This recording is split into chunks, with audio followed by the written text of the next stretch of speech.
start with the opening invocation, followed by the pledge salute.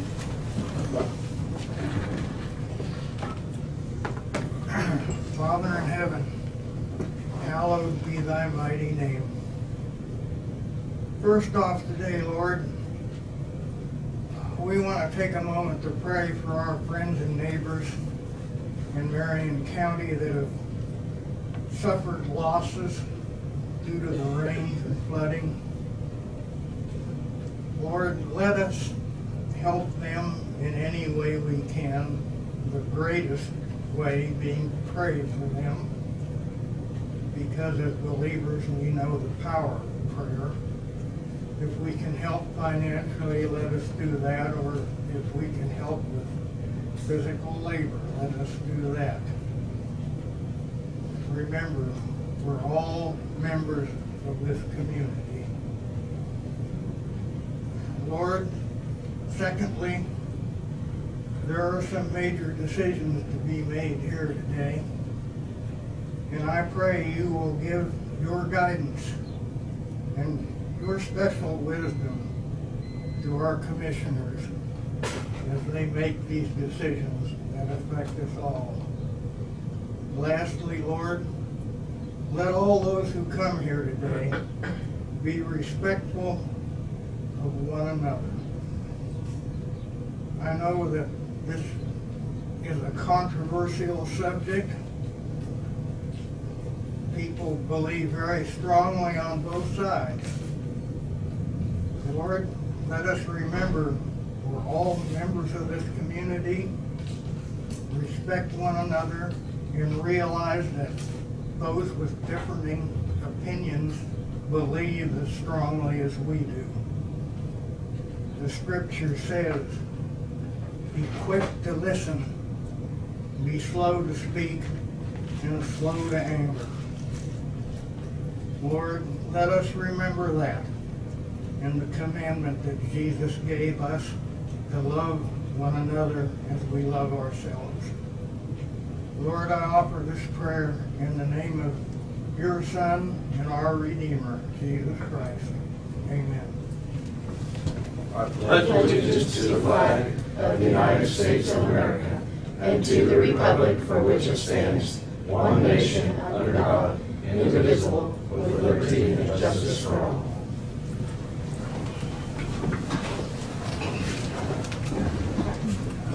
Okay, before we start administrative business, I just want to make a statement. As you all know, Marion County suffered a disaster on the 4th of July. I want to express gratitude to our Civil Preparedness Director, Randy Frank, who got on top of things coordinating wise very quickly, and also to Bryce and Jesse and the Road and Bridge Department for getting the road closures as quickly as possible.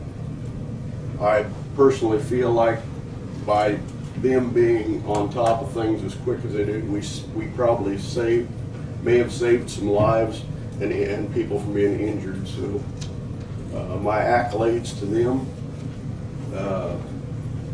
We have a lot to be thankful for, but we've got a lot to take care of coming up. So anyway, again, thanks to all of those that took their time, holiday weekend, and a lot of people just gave up their holidays to be there for support. So we appreciate it. So okay, Tina, administrative. Okay. You had asked that I'd come in. Did you want to talk about I just, and I kind of understand what's going on, but on Saturday, Bud, we had roll-offs that had to go somewhere, and I mean, well, I just feel like that when the county has a natural disaster, right. we got to do something. I hated to see that stuff. I mean, in the end, maybe it was best, but we had to go to Newton with all this old C&D and flood damage. I had nowhere to put it. My trailers are full. I had one trailer left to operate on this morning, and what you had yet Saturday would have filled me up and had more sitting on the floor. Maybe going forward, maybe the solid waste committee could try to develop some kind of emergency plan for when there's a natural disaster. This county could help that county, this county could help that county. I mean, it appears that in the recent past, we've been experiencing, just here in Marion County. Right. That doesn't mean it's not gonna happen in McPherson County, Dickinson County. And, being there is a group that maybe some kind of policy could be developed to where, it'd be like mutual aid that is used for fire departments or Right. something like that. Well, in that plan that you guys just approved, there is a contingency plan for disasters, and we have designation. If we can't take it at the transfer station, then we designate a spot to stockpile it until we can take it there.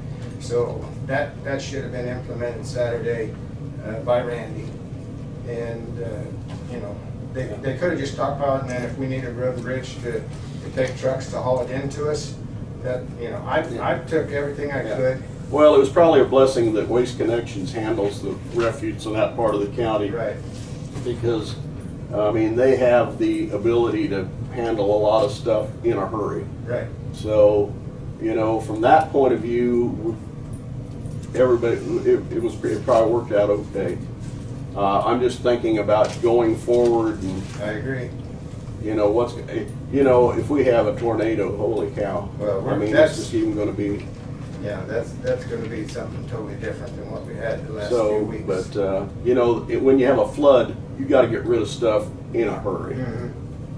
The contamination That's right. and mold are kind of an overnight thing when it's this hot, so, Mhm. anyway. Well, I can only get rid of it so fast when I understand that we have our limitations. And that's what I looked at. I tried to do everything I could before I called Mayor back of Durham, and I finally just, Yeah. if you can get rid of it down Harvey County, take it down there, because we have no way to get rid of it. Yeah. Okay. And other than, especially the flood stuff, I don't want it sitting around like you. It needs to be getting rid of. So. Yeah. Okay. I'll back you up there, Bud. You made the statement that there's a plan. Why should Randy have to, if you're full and you can't handle things, what does your position allow you to do? My position doesn't allow me to do anything as far as sending it out of town or anything. I'm down the totem pole from Randy. He's Okay, but I'm saying, you just said that Yeah. you're full. Right. And you can't handle nothing. right. And you've got this apparently, and we cannot handle over so much excess coming in our present transport system. Right. But we hope that the new system, we would have at least half of the new building would be able to be blocked up for this kind of stuff. That's what we're hoping. But I'm saying though, if you're full, Yeah. and yet you can tell me that Randy Frank can tell you to go over here and put it on the ground for some reason, why can't you? Put it on the ground down there. Or someplace, Well, I'm just saying. I've got 2 loads of special waste sitting there that we got to haul off this week. I didn't have room for anything.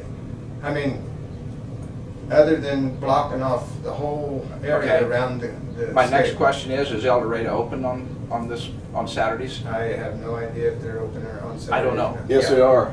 I don't know. I don't know about all day, but I have actually taken stuff to El Dorado Mhm. on a Saturday morning. Right. Yeah, I don't know. I was just getting ready to maybe make that phone call, and Yeah. this was at 11:45. Well, I don't think this commission has any problem with you contacting the chairman and saying, I gotta do something. Right. And that you and the chairman, if he feels he needs to call us in for a special meeting, or her, whoever it may be, we have no problems with calling a meeting to take care of it. But Right. I want you to know that you can do something. Okay. And as long as you coincide with the chairman of the board, I don't care who it is. Right.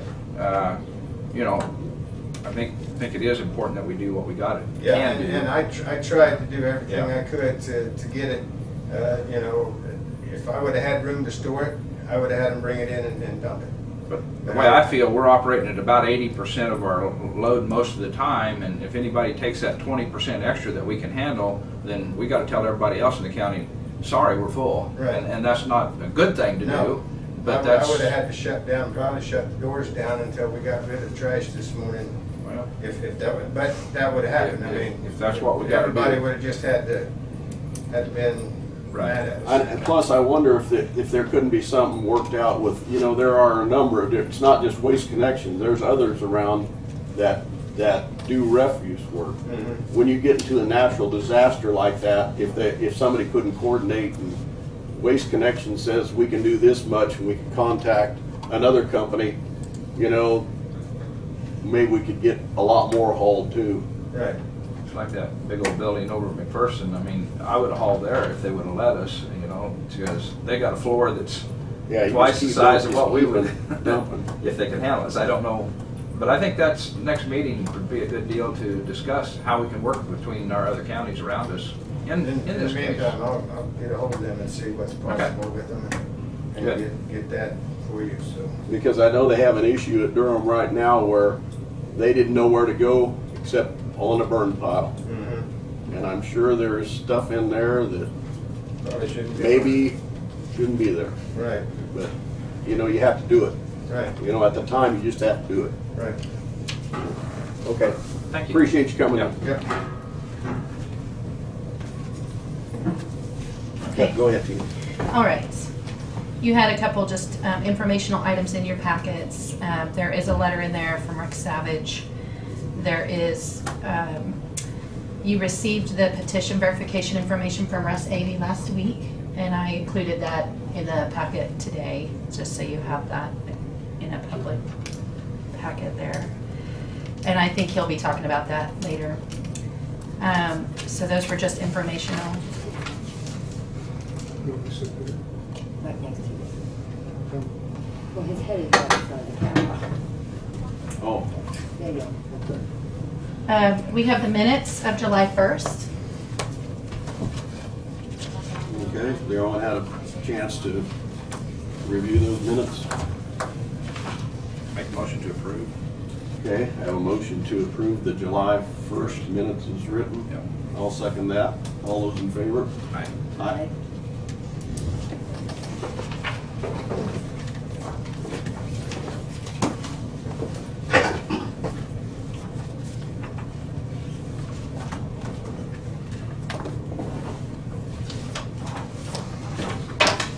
We do have some change orders in here.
And the packet that's marked supplements, those are for review, but they don't require a signature. Okay. And just as a point of reference, the supplements affect the tax roll that will be prepared in November. So that is changes from my June 15th value to the November value. And change orders are actual changes to existing taxes, We're going up or going down? usually down. Yeah, usually, yeah.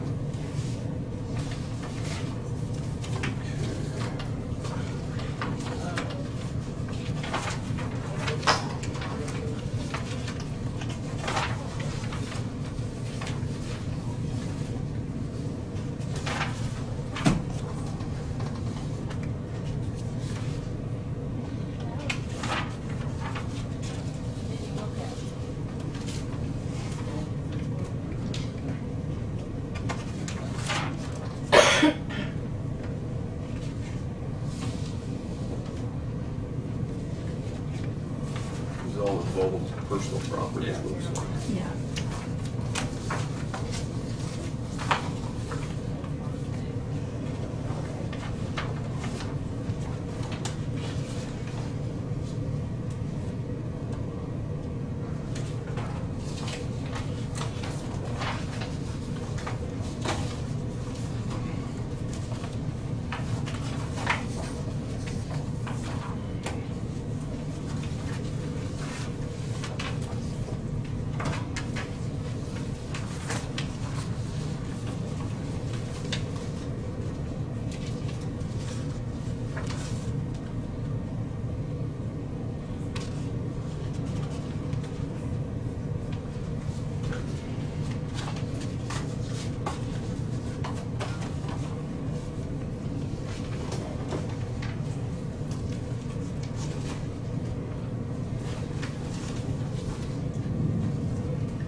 Okay, we do have some early checks today.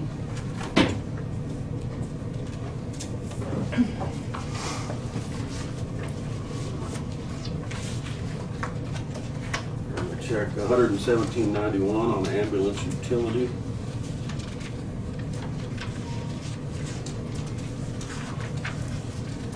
The City of Hillsborough. Early check, amount of $46.05 for WIC reimbursement from January, February, and March of this year.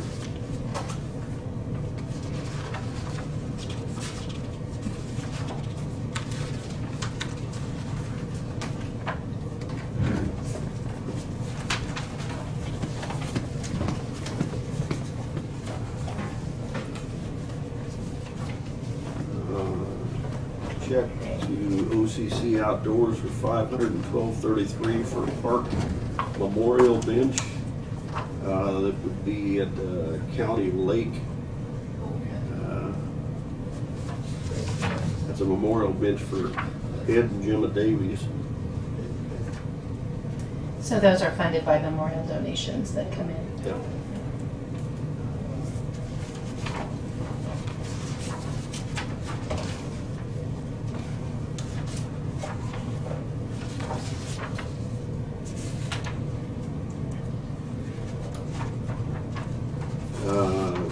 Check to Kansas Department of Revenue, $131.14 for the second quarter sales tax for the bait shop, County Lake.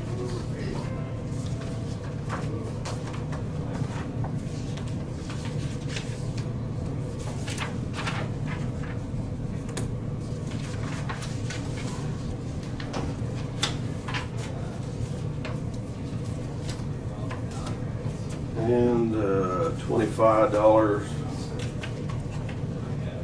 to the Marion County Fair Association for a road and bridge booth for the county fair.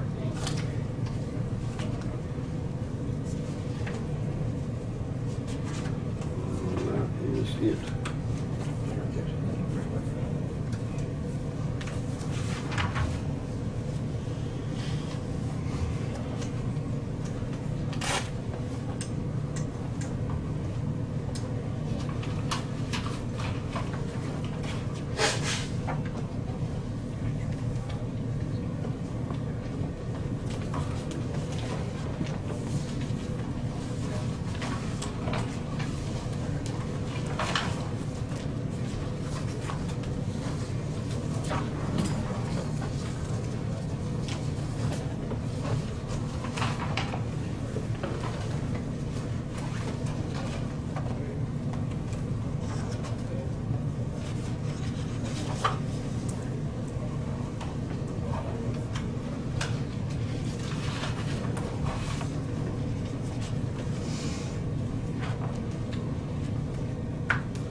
We do have 3 salary sheets this morning.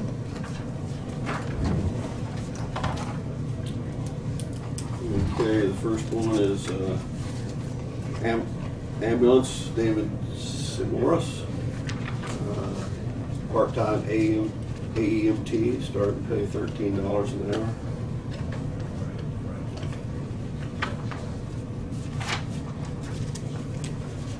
Also, ambulance, Aaron Shippey, 1 year raise as a paramedic from $15.25 to $15.50.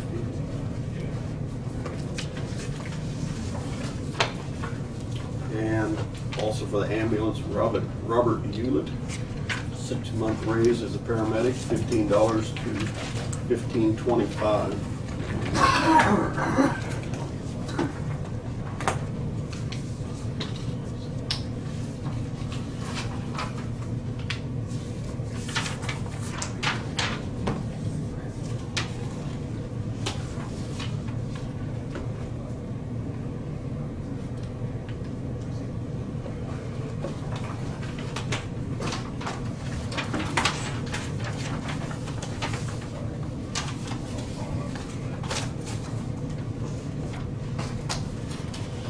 Thank you.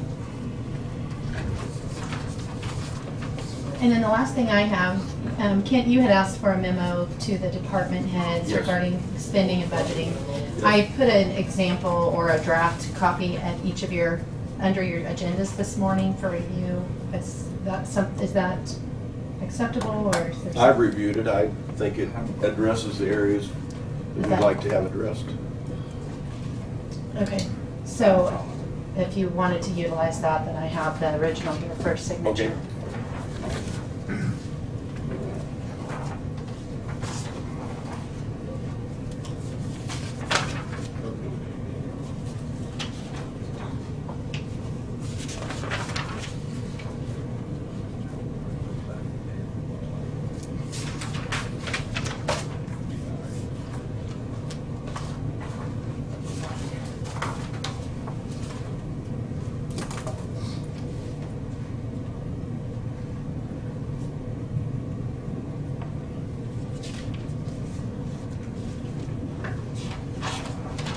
Thank you.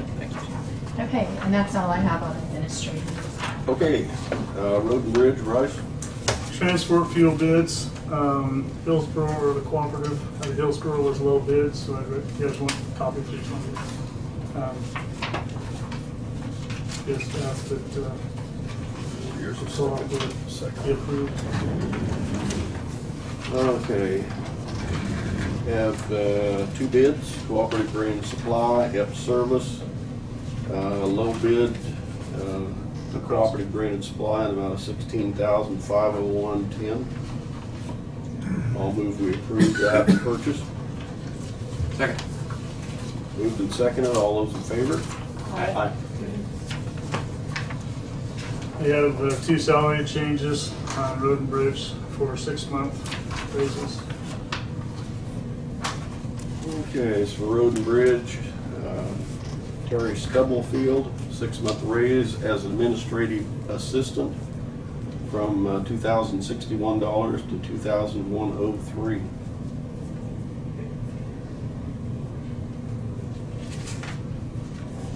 And Road and Bridge, Vicki James, 6-month raise as office manager from $2,486 to $2,534.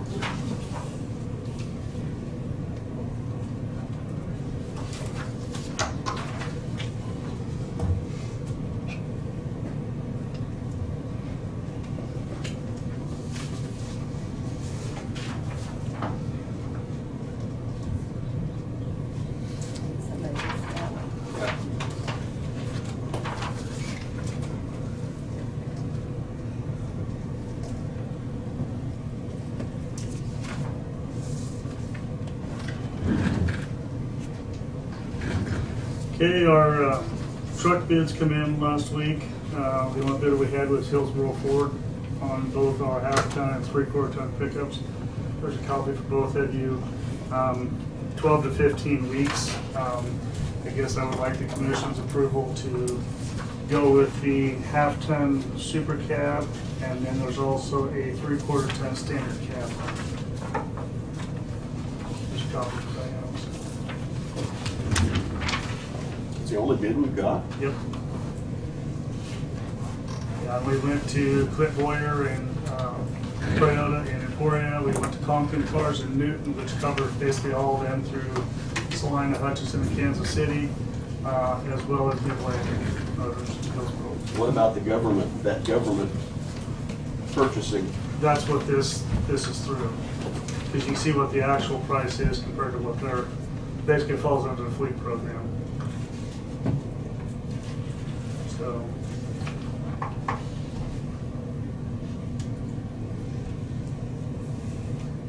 I checked them all over and they basically meet what we had specified. The only thing that they couldn't specify was the auxiliary light switch on the half tons because it's not an option.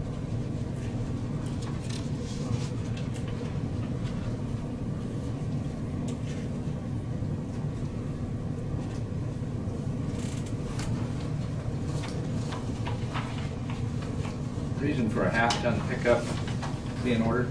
That's for me. We've had other supervisors say that they beat them up pretty quick, like Bryce. The one I'm currently driving now, which is what, 2010, it's been 225,000 miles on it. But if you want to go back with a 3/4 ton, we can. I was just trying to save a little bit of money. But Yeah, that's just what we've set right here. So this is just for the half ton? The first one is the half ton super cab. I believe the second one is the 3/4 ton, and then the last one we actually had them quote a half ton super crew, which is the actual 4-seater or 4 doors. The super cab is just the 2 doors within the back door swing open, kind of like suicide doors, like the one I'm currently driving. So you're happy with the half ton? Yeah. You're happy with it? It's a 2010? Well, I mean, it's like I said, it's like anything else. You put you know, weighing the possibility. How many times we send a whole crew out in one truck?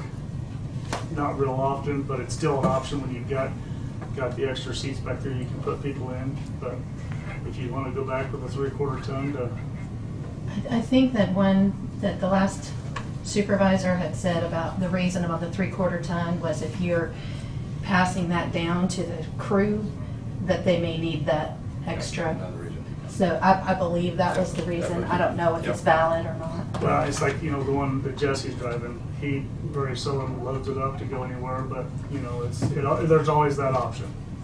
So. How good is that? How long is the bid good for? They didn't specify, so. Well, I'm just wondering, we're right in the middle of budget. And, you know, we know what kind of budget the road and bridge has already gone through and what we're looking at down the road. I'm just wondering if this shouldn't all be weighed into the budget consideration.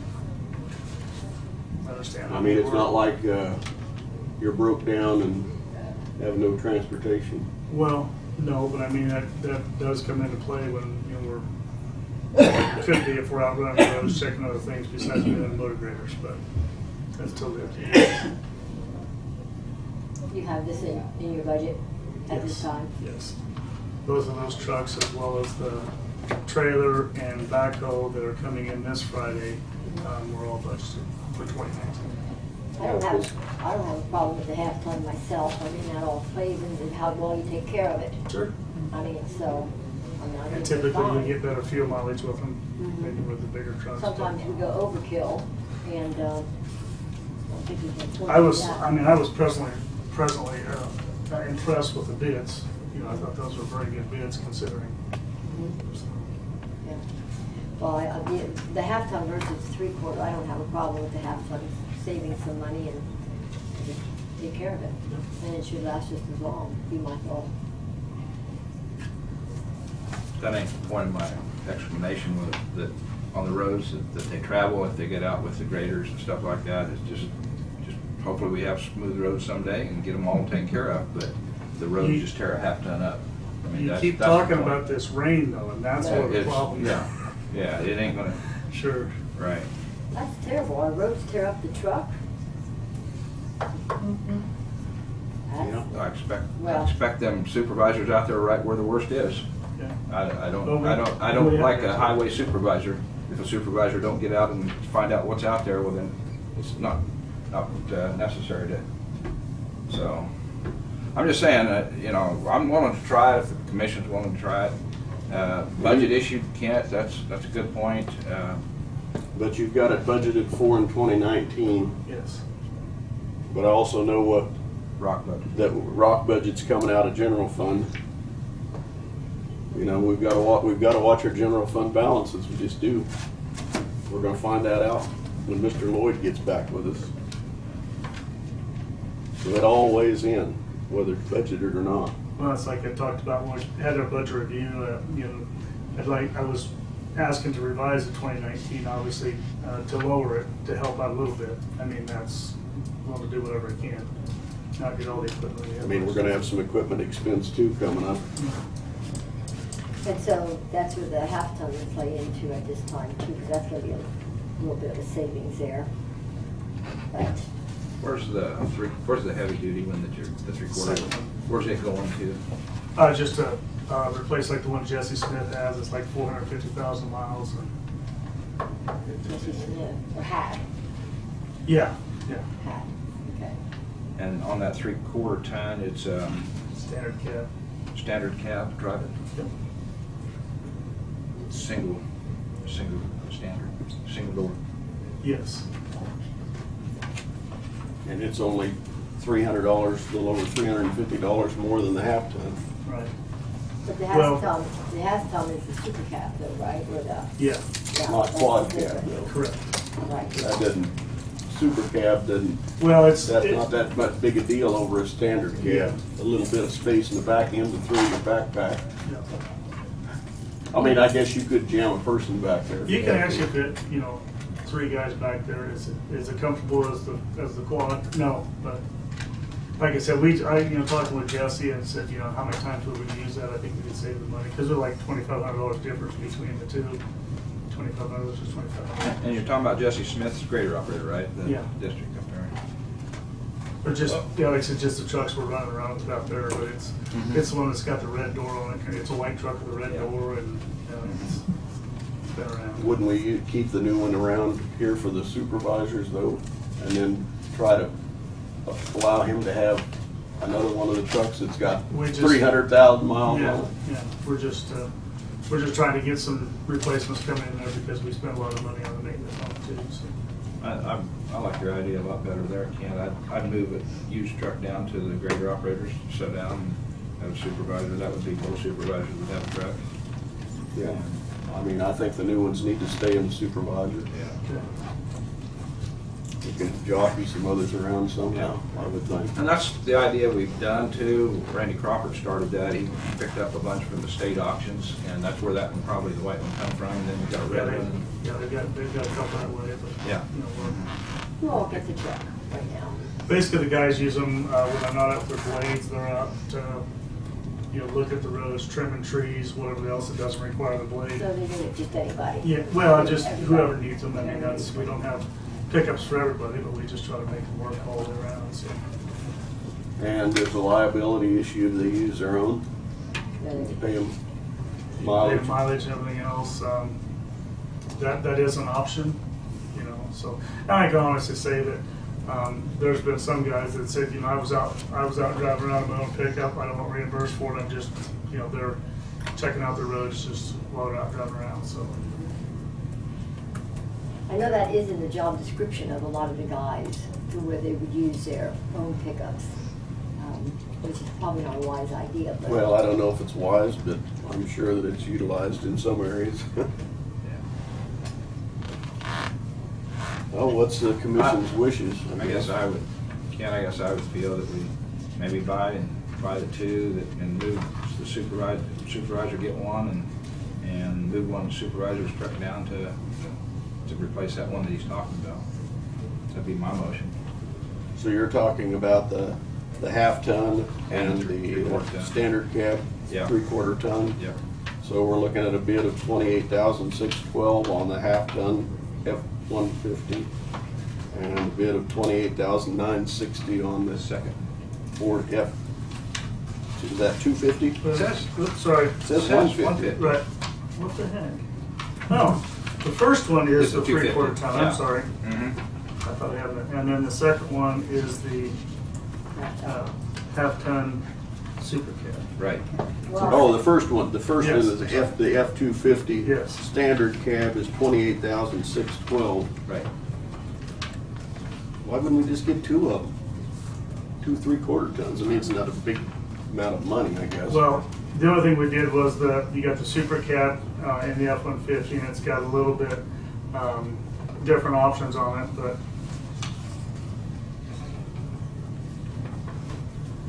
I mean, all you're gaining is that little teeny back seat. it's still better than nothing, because, you know, if I'm gonna run around now, they have plans and stuff like that that I'll put back there if I have to look at stuff too, but, So on that F-150, you talking about aluminum bed?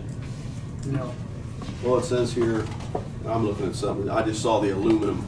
The part I wrote in there is the package actually calls for aluminum wheels instead of steel. Okay, I was gonna say, don't get aluminum No, bed. no. We did spec the tough bed liner for both of them, sprayed in bed liner. We thought that'd be advantageous to try to control some of the damage to those. So our low and only bids are from Hillsborough Ford for the, No particular reasons why. How much time do you give them, Bryce? 2 weeks. 2 weeks? Yeah.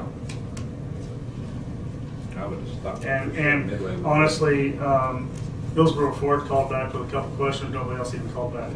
So, So is your motion, you made the motion? Yeah. so what's your motion? The motion for just what it is, the first one at 28,612 and the second one at 28,960. And I'll second it. the 28,612 is for the 3/4 Yeah. ton, and the 28,960 is for the half ton. Yeah. Okay, the motion to approve the low bids from Hillsborough Ford for the 2 pickups for road and bridge. I second it. And it's been seconded. All those in favor? Aye. Aye. all right. The only other thing was talking about flooding. I'm gonna go out and look at bridges. I mean, everything looked to be good shape. We have got a little bit of damage underneath the bridge with dirt, rock, stuff like that, so I'm gonna look at. The only other thing that I may look at is, due to the amount of volume, especially in the cottonwood, we've had a couple of these, I may look at seeing if I can get the underwater inspections guys to come out and look at these, just to see if there's any problems that we don't see. That's a specialty thing, you gotta be scuba dive trained and everything else to look at these out, especially the cottonwood south of town. You know, those get a lot of volume, you can have some scour and not even know it down there, so I'm gonna call and do some checking on that, no guarantees, that's a great amount, but. Bryce, and somebody help me on what road it is that goes over the dam, where we had you remember, Tina, where we had the washout and we put all the riprap in a few years back from high water? Down below the reservoir, up on Heath? No, no. Oh, Is it on Kansas? Kansas, Yeah. yeah, Okay, Kansas, right. up there, that main bridge over Uh-huh. the Right. reservoir. Both sides, we had the riprap there. Right. You might check that, see how it's doing. yeah, that, Bryce, because, Randy Frank brought that up too. We're gonna inspect all those up through there, just get down as close as we can, see if there's any obvious problems.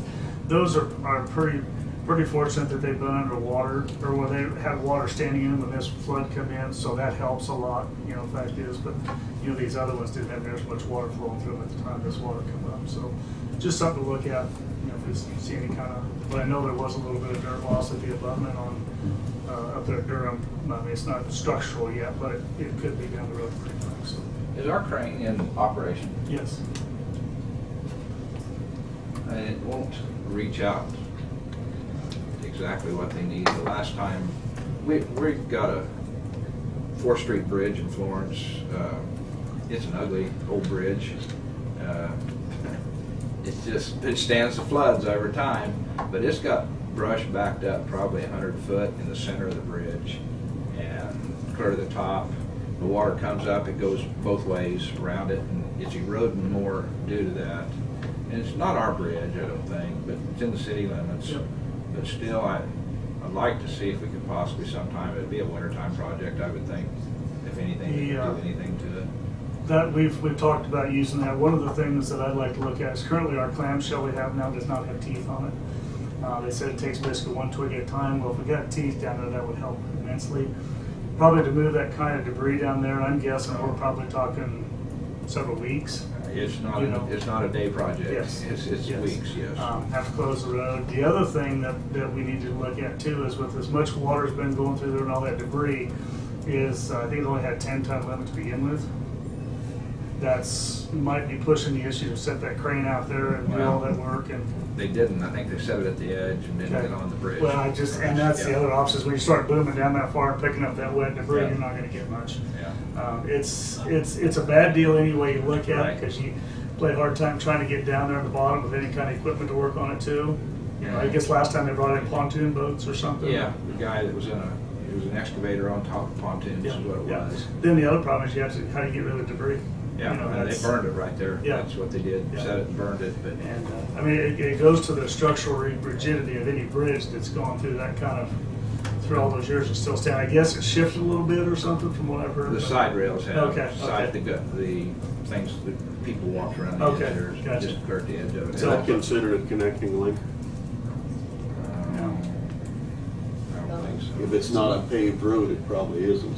Well, I don't It's a think brick road. it's a brick road, but yeah, I don't think it's considered a connecting link, but, that's something to check on. We could, I mean, if there's any, but I mean, there's federal funds to it, whether it's, The sad part of it is, we got trees coming down from everywhere, coming off the bank erosion, coming right back, it's gonna do it. and honestly, I got to talk to the Corps of Engineers too. I've got the same problem on all those bridges through there. I've got debris down there, and, you know, I gotta be so careful to go down, because I may violate the water permit or whatever else in the United States, so, but I mean, we've got those issues all over the place too, but, I mean, it's something if you wanna do, but I don't know if we'd really be, because the other problem is, even if we set the crane up there at the end of the bridge, how far could we actually reach out there? Because we can't get really, really close to the bank either if it collapses. So, I mean, it's just so, you know, maybe there'd be somebody else with If it. you come across something that's viable, why, let us know. Yeah. Yeah, I mean, we've talked about that numerous times. Did we have any other equipment that went under other than the excavator and Yeah. the Yeah. high The loader? fact is, they're out there looking at them right now. We do know there was water in the loader, but I think we're okay on the excavator, but we'll find out. Yeah, I stopped and looked and the watermark is actually above the engine. Yeah. We went waiting. I mean, we. I know, I was out there and I was glad that you did not try somebody lost their life trying to get to those. Yeah. We, from the time we got notified to the time we got out, about an hour's time, it was too late, so. But, yeah, that was, you know, and then that was the other thing, once we get out there, where could we have moved it to try to get out of the water? I don't know if we'd ever got any place that was high enough, because we. I got it in the worst shape, probably. Yeah, we, obviously we allowed the storage of those 150 straw bales up on the road there for a while. They did come in and move them out of the way, and, That was amazing. yeah, Never seen anything like it. yeah, so that would be a good one to show the feds, say, hey, we allow people to store their bales on the roadway, you know, so. But I'll tell you what, the owners come out there and they Johnny on the spot, got rid of those bales. I appreciate that, because all we can do is just push them off into the side of the ditch. But you know, we're gonna also have issues with bridges that may have round bales plugging them Like that one? and propane tanks. Yes.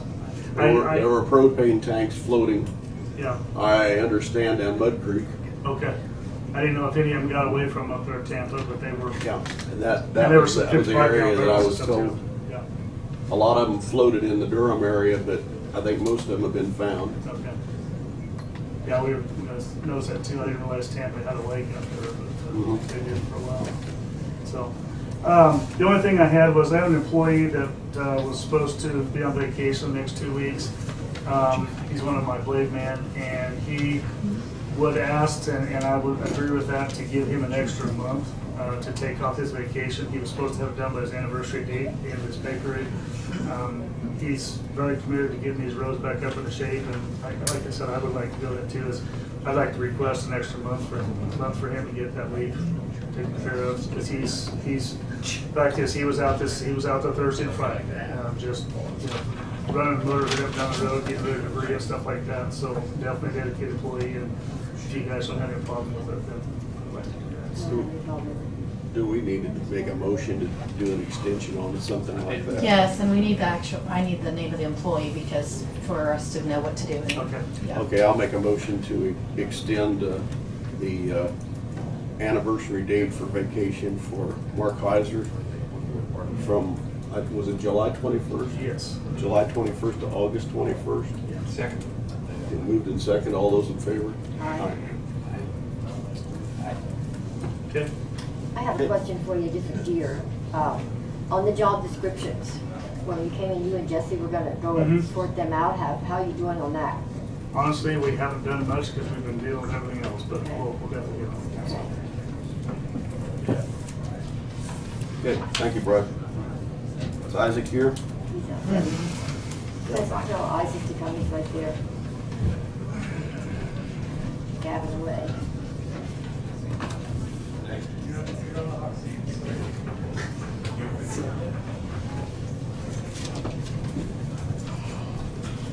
Morning, honey. Hello, Isaac. Go ahead when you're ready.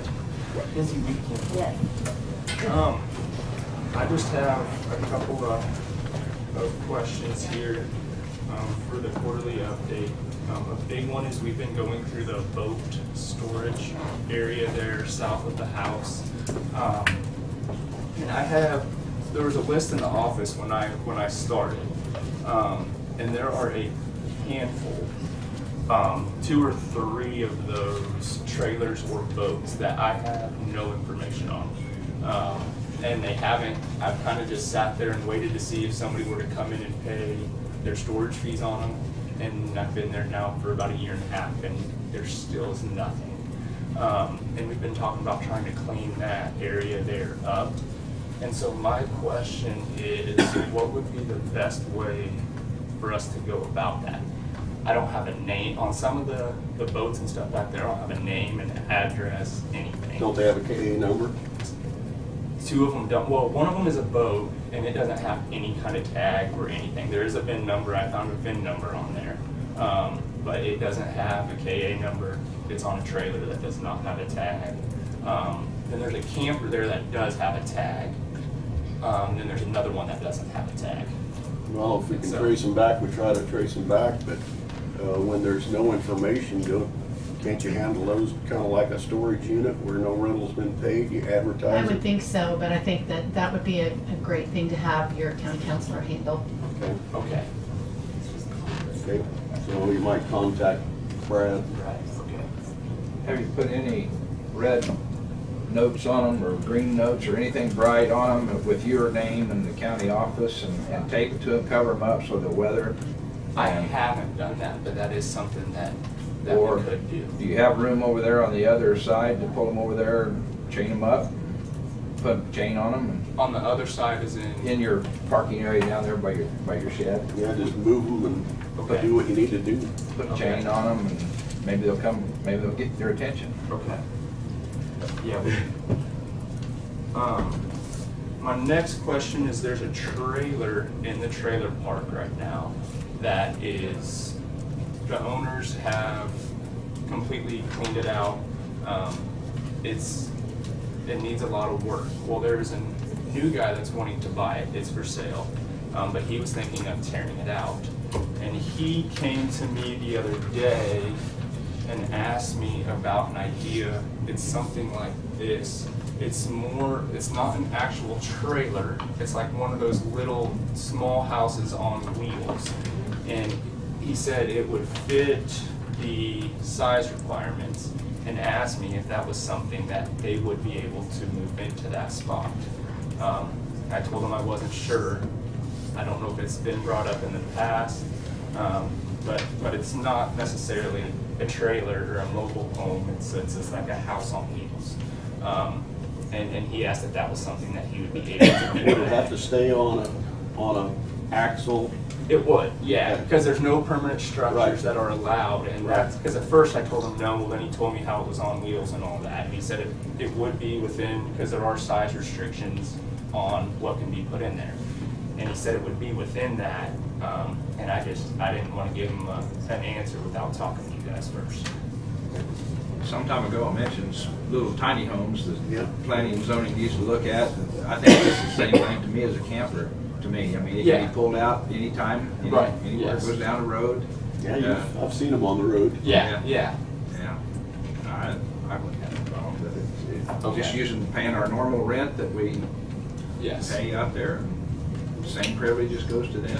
Okay. Maybe if we got one out there, there might be several more that Yeah. would say, oh, we'll tear this out. And in the end, it might look better. Yeah, you're right.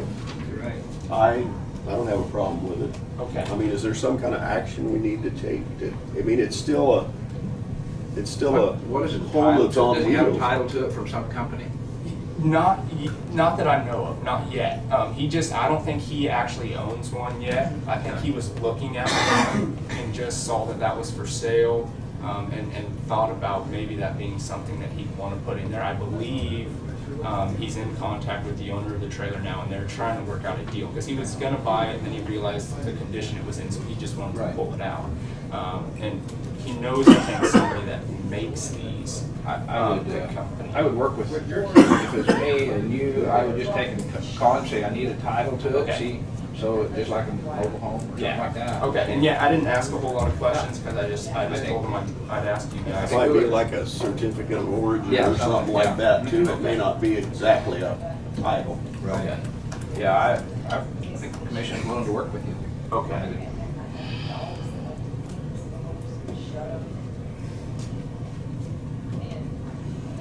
And then besides that, Road and Bridge came out here the last couple weeks and did some chip sealing around Lakeshore Drive, which I had a lot of comment from residents thanking them for doing that.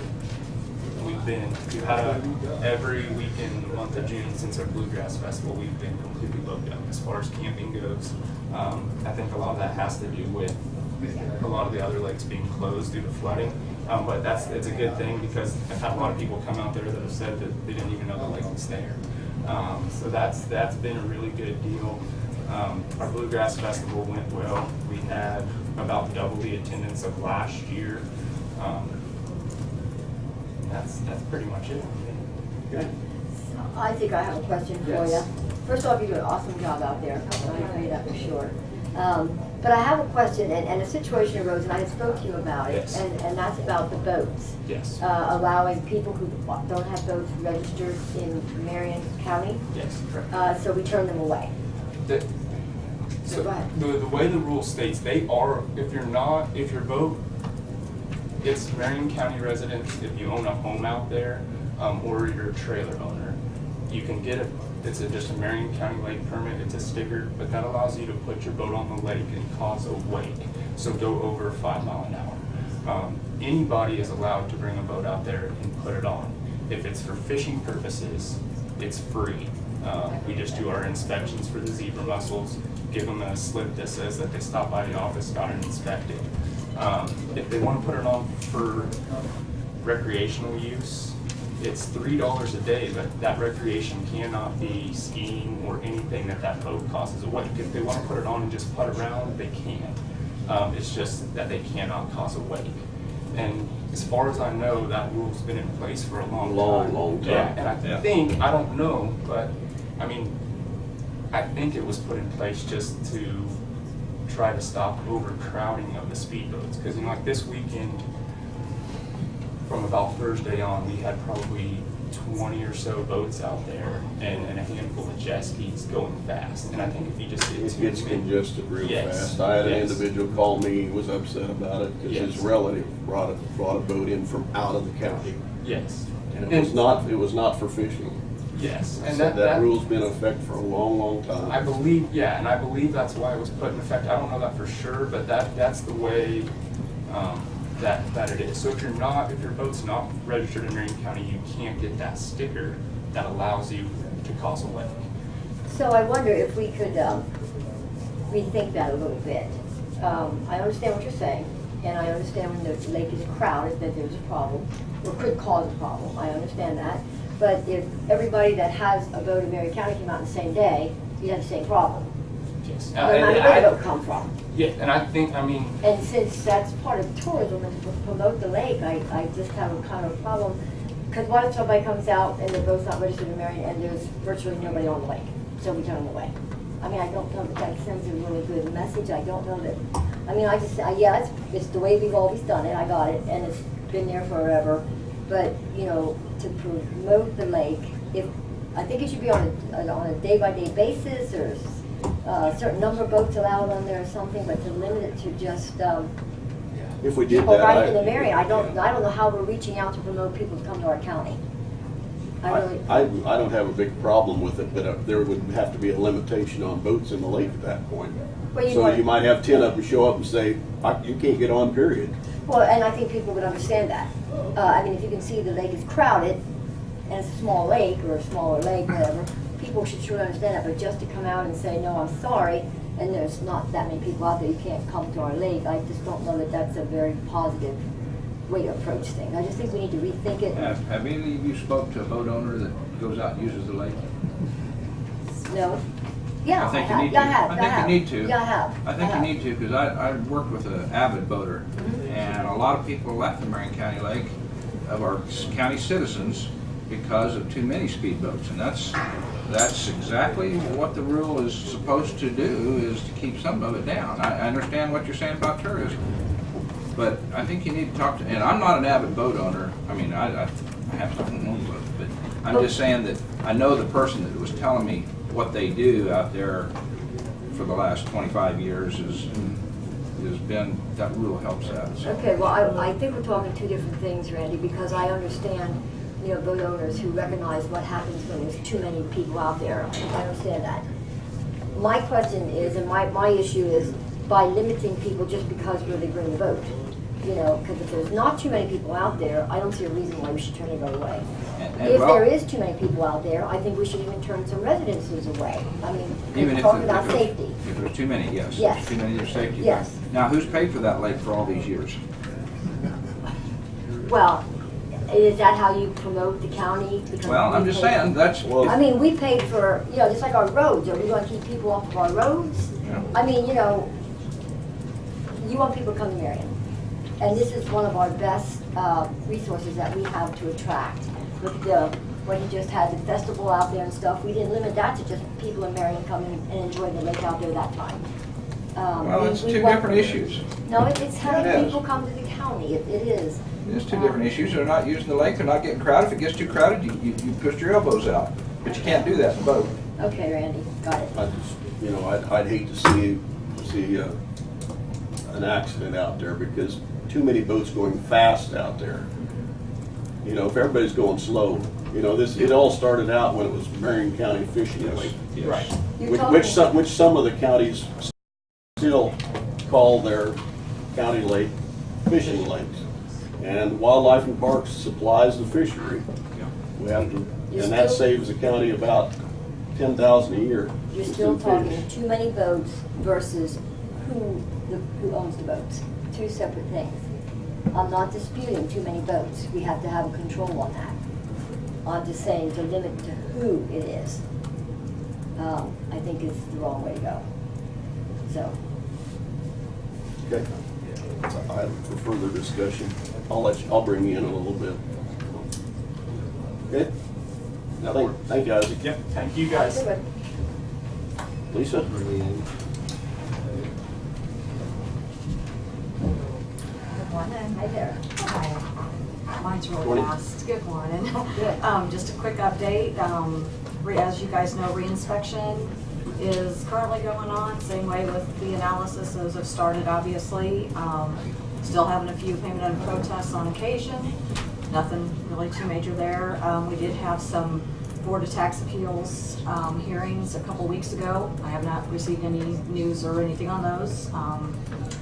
Other than that, we're not really having any issues and everything's on schedule. You guys have anything for me today? Very good. That's it? Yes, sir. Eric? We just was talking about floods. That's big. Yes. What does that do to a person's property tax when it's flooded? Well, I have been told that if we're declared a flood disaster area, that there could be adjustments that we can maybe check on. I could check a little deeper on that. I've never had this issue before in my life, so I would be more than happy to look into it. Surely it has to be it's- appreciated value, doesn't it? Well, I was gonna say, everybody has that right to appeal. Everybody does. And we would be more than happy to look at anything that has been affected by flood. Same thing with tornadoes. If that goes through, yes, obviously, I think they put in something new that's here in just the last few years, that if it's declared a disaster, we can actually look at it mid-year. Usually it's been as of January 1. And so that's where the property sets as of January 1. But I have been told that with it being declared, we may be able to make adjustments at tax time that isn't reflective as of January 1. Yeah. So we can't make adjustments right now because it's the wrong time of year. I mean, we've certified and everything, but we could look at it a little bit more at that time, I believe. Yeah, there's gonna be plenty of questions because we're gonna have commercial businesses that will end up with a shell Yeah. that possibly will not ever be a business again. Yeah.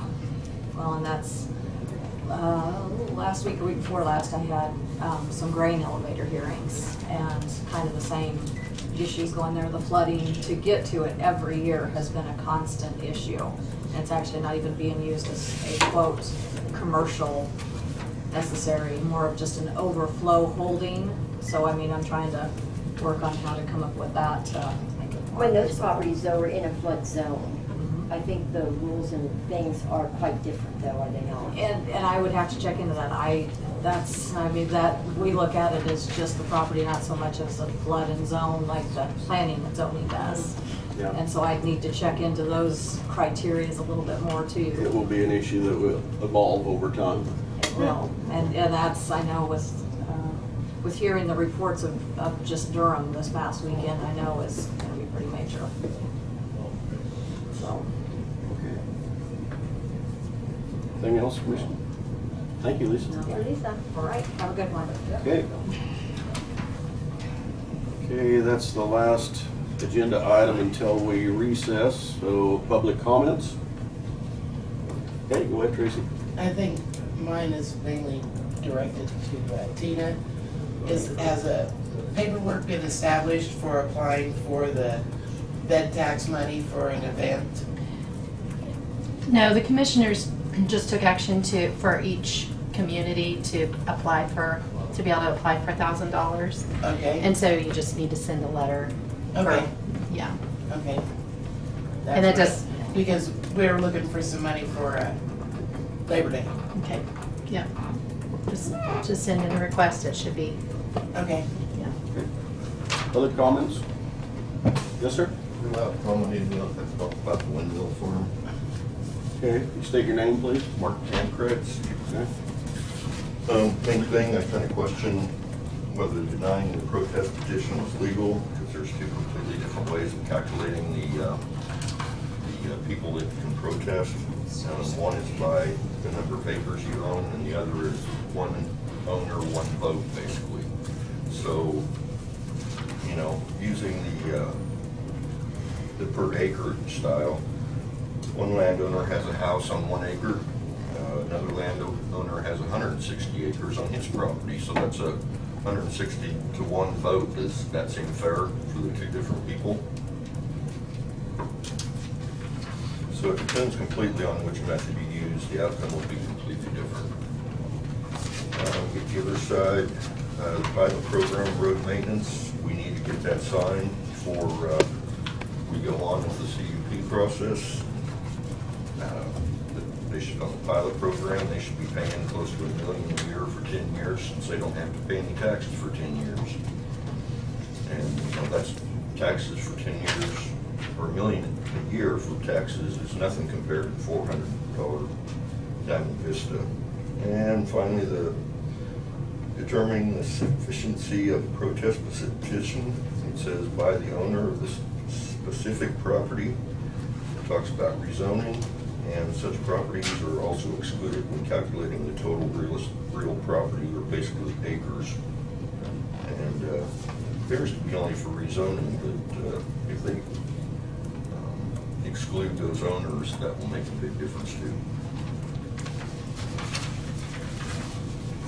Mark, did you hear what I asked last week about the CUP? No, I wasn't there. Well, there are certain guidelines that we have to follow up to the CUP, and then between giving this, signing the CUP and, or going on and giving them permits and things, some of these things we can't do with just determining whether CUP is legit. So that was what our lawyers told us last week, so. Thank you for your comments. Thank you. Oh, and on appraisal, there is a deduction for being in the floodplain. I'm not sure what it is, but I started the first computer mapping here in Marion County in the 80s. And been working planning and zoning in different positions, so feel like I have a good understanding. Thank you. Thank you. Okay, thank you. Tina, when is Russ Avey supposed to be here? He's supposed to be here today, right? Yes, I believe that Pat, Russ, and hopefully Brad are gonna be here for the second part of the session at 10:30. Okay, so that's when that'll take place, because I think Brad said that there would be public comment allowed on the petition, on that protest petition, since last week, the documentation from it was handed out after the meeting was over.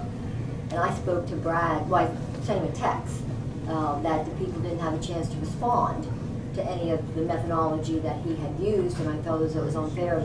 Brad said he did agree, and so that's why he went ahead and had Russ be present. Okay, I did ask Russ to be able to address the protest petition and the methodology. I don't know anything about the public comment portion of that, Okay. so. Well, I know I personally have some questions for him too, so, but I think that's probably a little different. Okay. Okay, any other public comments? Did you have something, Joel? Yeah, on the county lake, I actually have access to borrow a buddy's boat, and he doesn't live in the county, and so that would throw me out.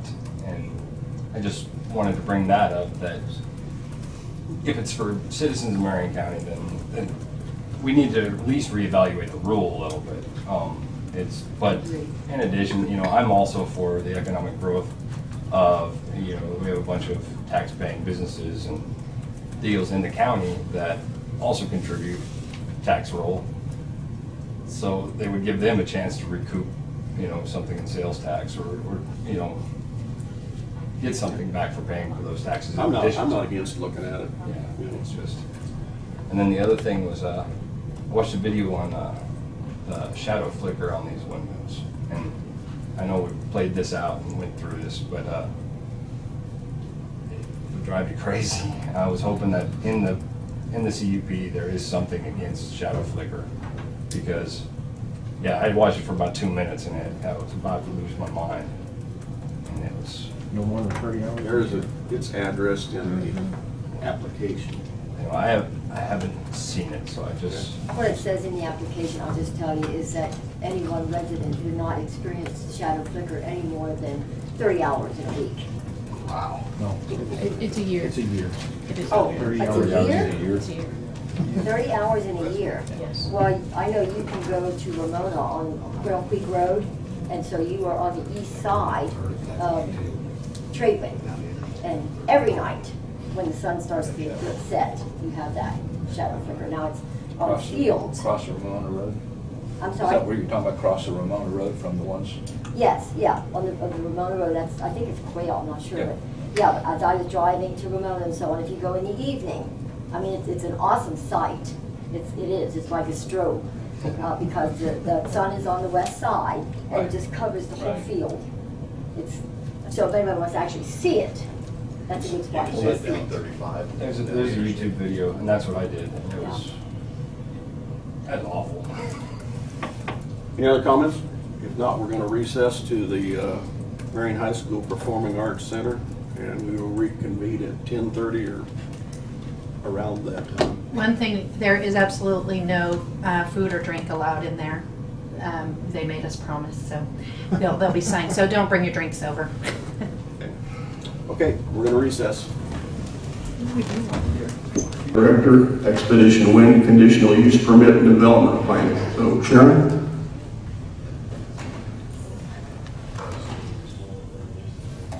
Is this mic on? Okay. Everybody here okay out there? You all have a list of the Planning Commission's recommendations.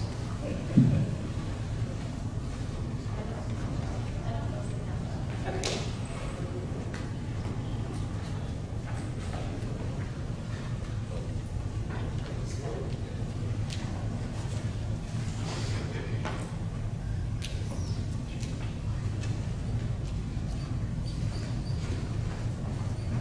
Okay. So if you take a look at this, item PC 1901, the Marion County Planning Commission voted on item PC 1901, the application for a wind energy conversion system, conditional use permit by Expedition Wind LLC on behalf of multiple landowners for a collection of properties in south central Marion, Kansas, to recommend approval of application PC 1901 for a conditional use permit with the conditions stated by staff, with an amendment to the text on condition 2A to replace licensed and qualified professional engineer with licensed professional land surveyor. This vote passed 4 in favor, 2 opposed, and 1 recused.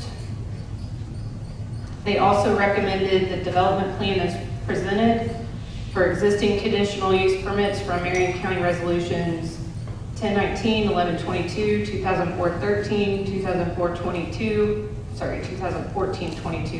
2015-15 to be approved, provided that an additional CUP is granted to complete the area required for the facility, specifically the transmission line.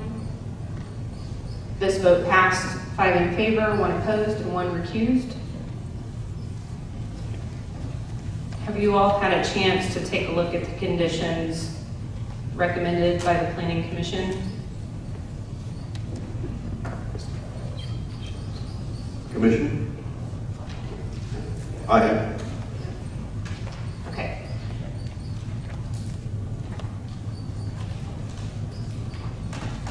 Here is, if I can hand each of you one of these packets, I'd like to go through a couple of the recommended conditions.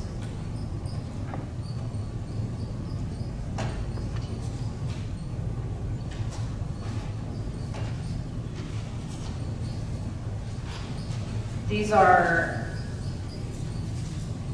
edits requested by Expedition Wind. Some of them are just correcting errors. If you'll turn to page 2, please.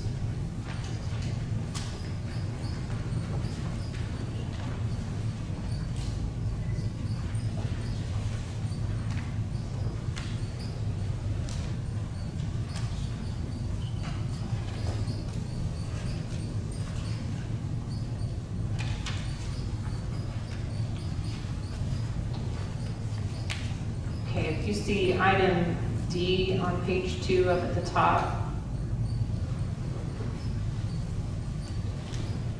must have an agreement to adequately reimburse Marion County for third-party consultant fees and costs related to the project other than the administration of the road maintenance agreement. The commission may want to consider keeping the word compensate. Reimbursement would mean that the county would pay out of pocket first, and then Expedition would reimburse the county for those expenses.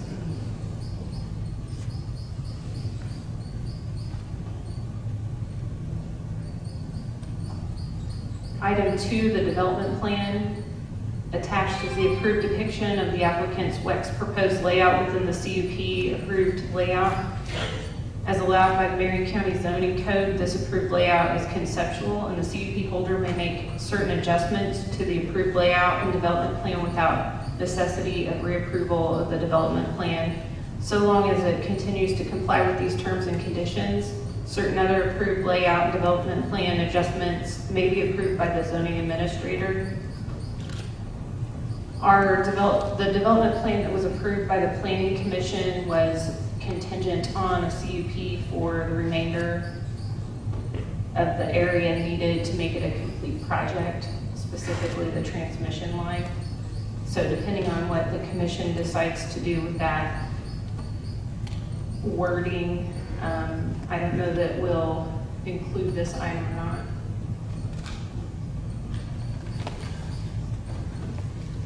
Okay, if you move on to item number 3, further terms.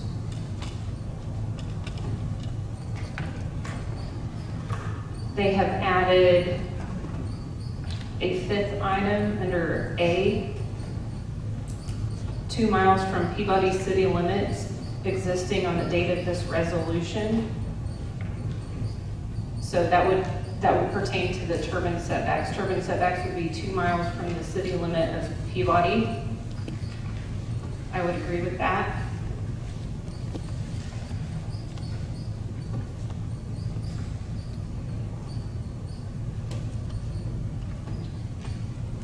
Okay, if we move on to page 3.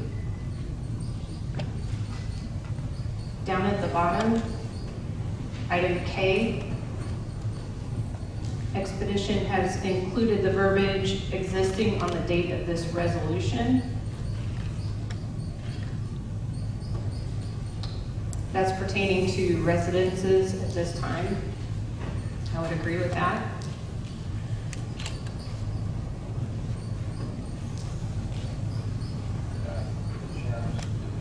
Shadow flicker would be no more than 30 hours per year of shadow flicker on a property. Is that the way it reads? Yes, so the applicant will ensure non-participating residences existing on the date of this resolution will have no greater than 30 hours per year of shadow flicker. Okay.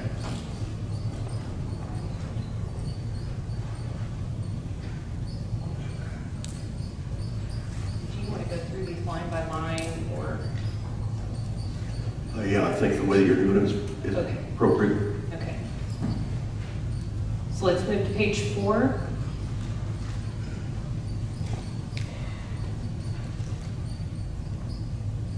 Expedition has struck the words all material. Let me read this. Prior to obtaining a turbine building permit, an overview of the existing environmental issues that is consistent with the attached environmental representations made by Expedition Wind in connection with the public hearing. There is an attachment included. I believe it may be the last page of this document I just gave you.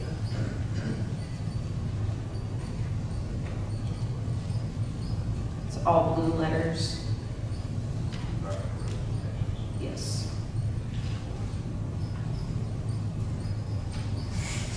Okay. Page 5.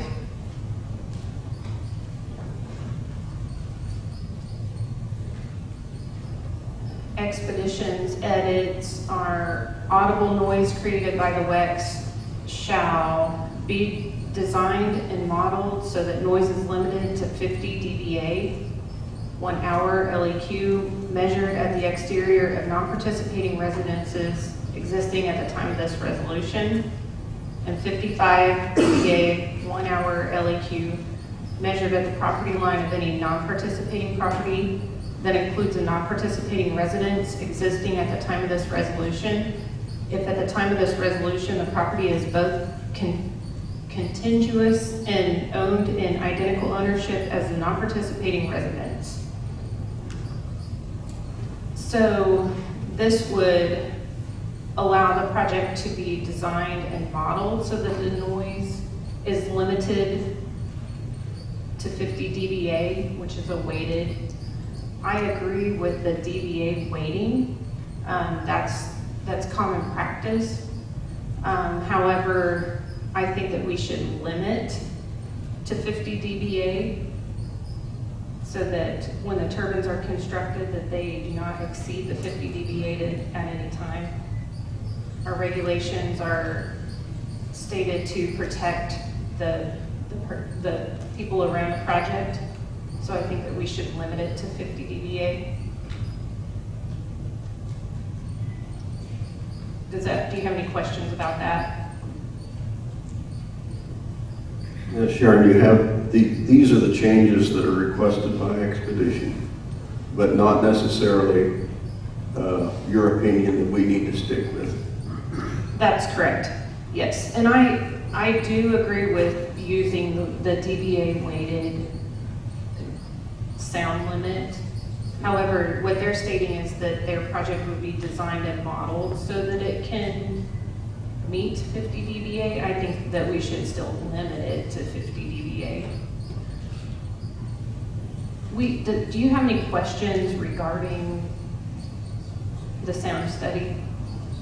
I believe Chris Olson is here with Expedition Wind if you have any questions.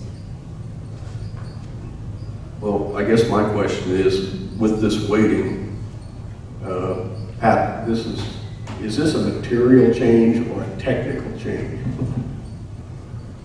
The recommendation that the Planning Commission made was an unweighted measure. This makes a change to the substance of what the experience would be of the facility. However, the Planning Commission also recommended that Sharon would have the ability to weigh in on this issue subsequent to their recommendation. And so if you were to adopt what the Planning Commission recommended, Sharon would have the ability to say DBA is fine. So you don't need to make the change in order to allow a weighted measurement to be used. But if you make the change, it will make it clear that it isn't a matter of Sharon's discretion. It is a matter of your decision that a DBA weighted measure will be used.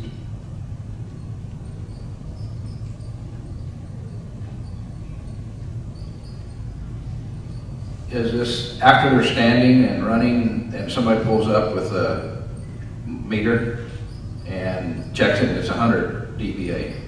What do we do then? The way that this is, the recommendation from the Planning Commission would mean that that would be a violation of the CUP. The language that's been requested by Expedition requires them to design and model based on the sound, but does not make it a standard that has to be necessarily achieved. And so what Sharon has suggested is that her recommendation would be she's fine with using the DBA weighted measure, but would want it to be something that has to actually be accomplished, that there'd be that limitation, not merely the designing and modeling demonstrating the compliance.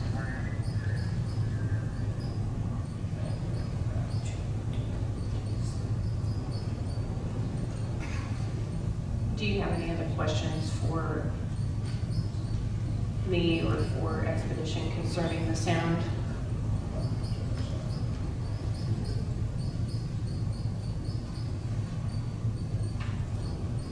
Okay, let's turn to page 6, please.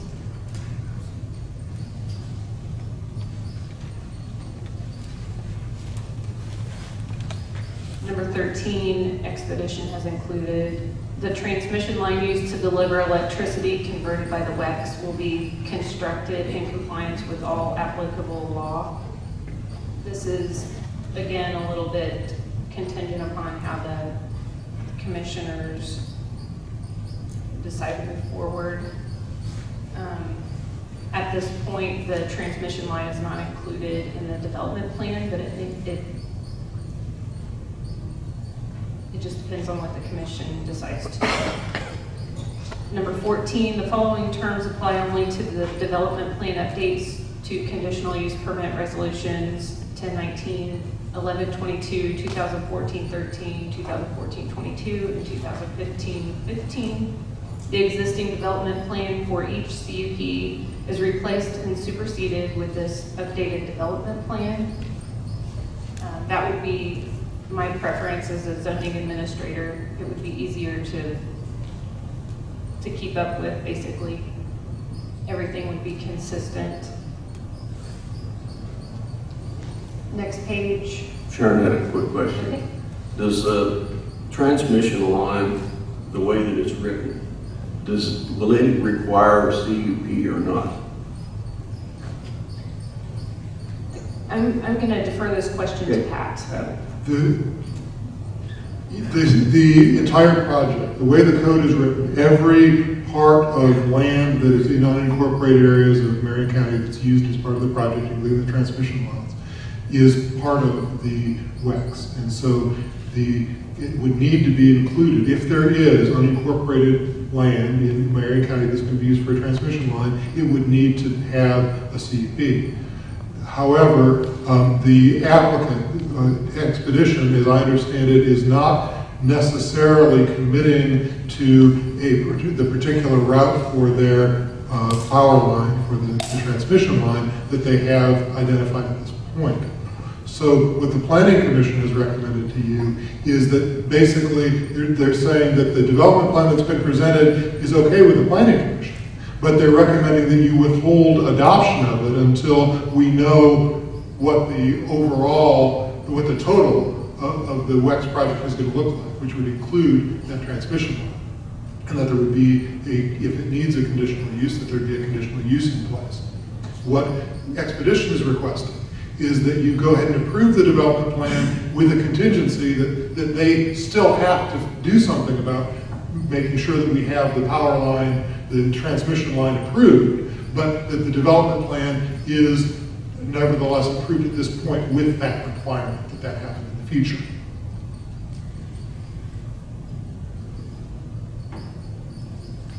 So, even though we don't know exactly what may transpire on the transmission line yet, if a company like, let's say Westar or someplace like that comes in and builds a transmission line, how does that affect our CUP permit then?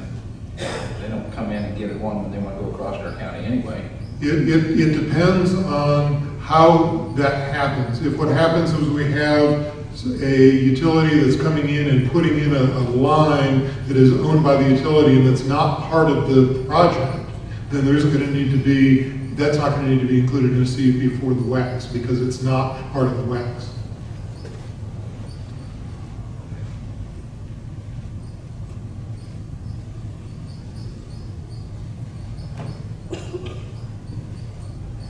So, Pat, on that, when you're talking about those transmission lines and you're talking about a utility company coming in to install them or work on them or whatever it is that not also when eminent domain can come in and utility companies have the authority to just go ahead and do that? Yeah, public utility has the authority to use eminent domain in order to acquire property where it's needed. Okay, thank you.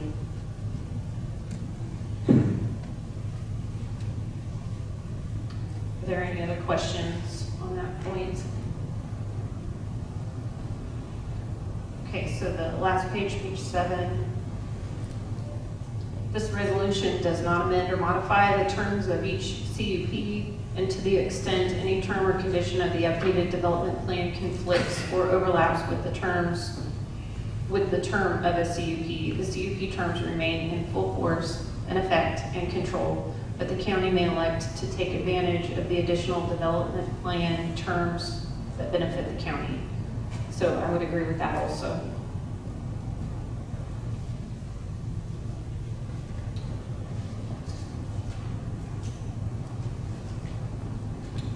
Any questions for the commission? Okay, just on that last one, the county may elect to take advantage of additional development plan terms that benefit the county. That means if they come in with another plan that if it benefits the county, we can adopt it or not adopt it? No, what this means is that we have CUPs that have already been approved for a lot of the area. Those restrictions are going to govern. However, if the development plan that you end up approving, if you end up approving one now, if that is more restrictive than the existing CUPs, then that development plan is something that you can require, you can have them meet the requirements of that, even though that's more restrictive than the existing CUPs. One of my questions on this whole index here that we have, do you, either Russ or you, Pat, have any problems that needs to be pointed out? That maybe not just the changes, but the rest of this, do you have any problems that we need to be aware of? I'm just asking both of you, so. I don't have anything specific for us to do. No, I have no other questions with that.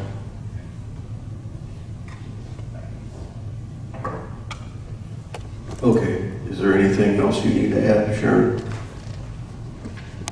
No, there are some suggested motions that I believe were provided to the board.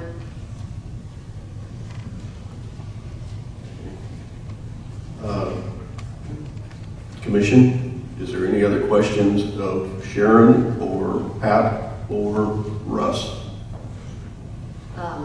I have quite a few questions. I don't want to bounce around from one subject to the other subject.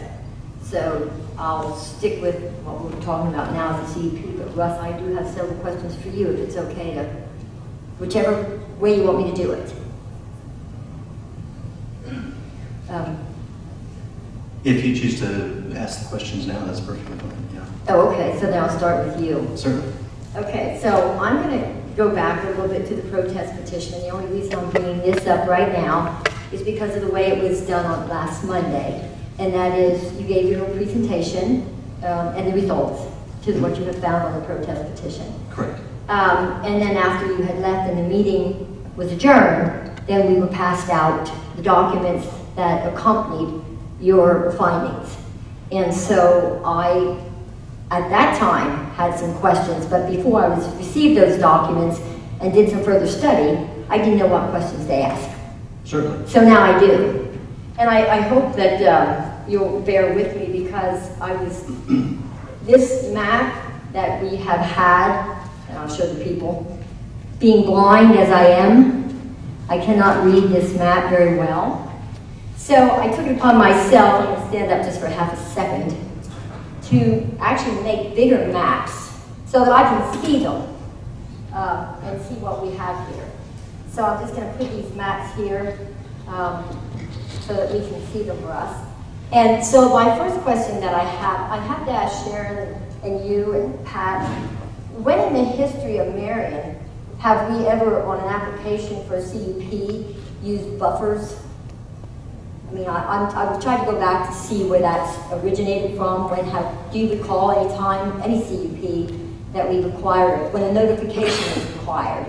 Can you cite one for me? Just speaking for myself and having worked for the county for just the past 3 years, I don't have that knowledge that an application process utilized an application area designation quite like this. Okay. In my 20-some years professionally representing development applications, I certainly have seen this type of method utilized to protect an application from protest, absolutely. From municipalities, county governments, as well as private development projects. So you probably already answered my next question, because you said that it was to prevent protests. I think I heard you say that. My next question was what the purpose and intent of the buffer is, because I didn't understand what that purpose and the intent of the buffer.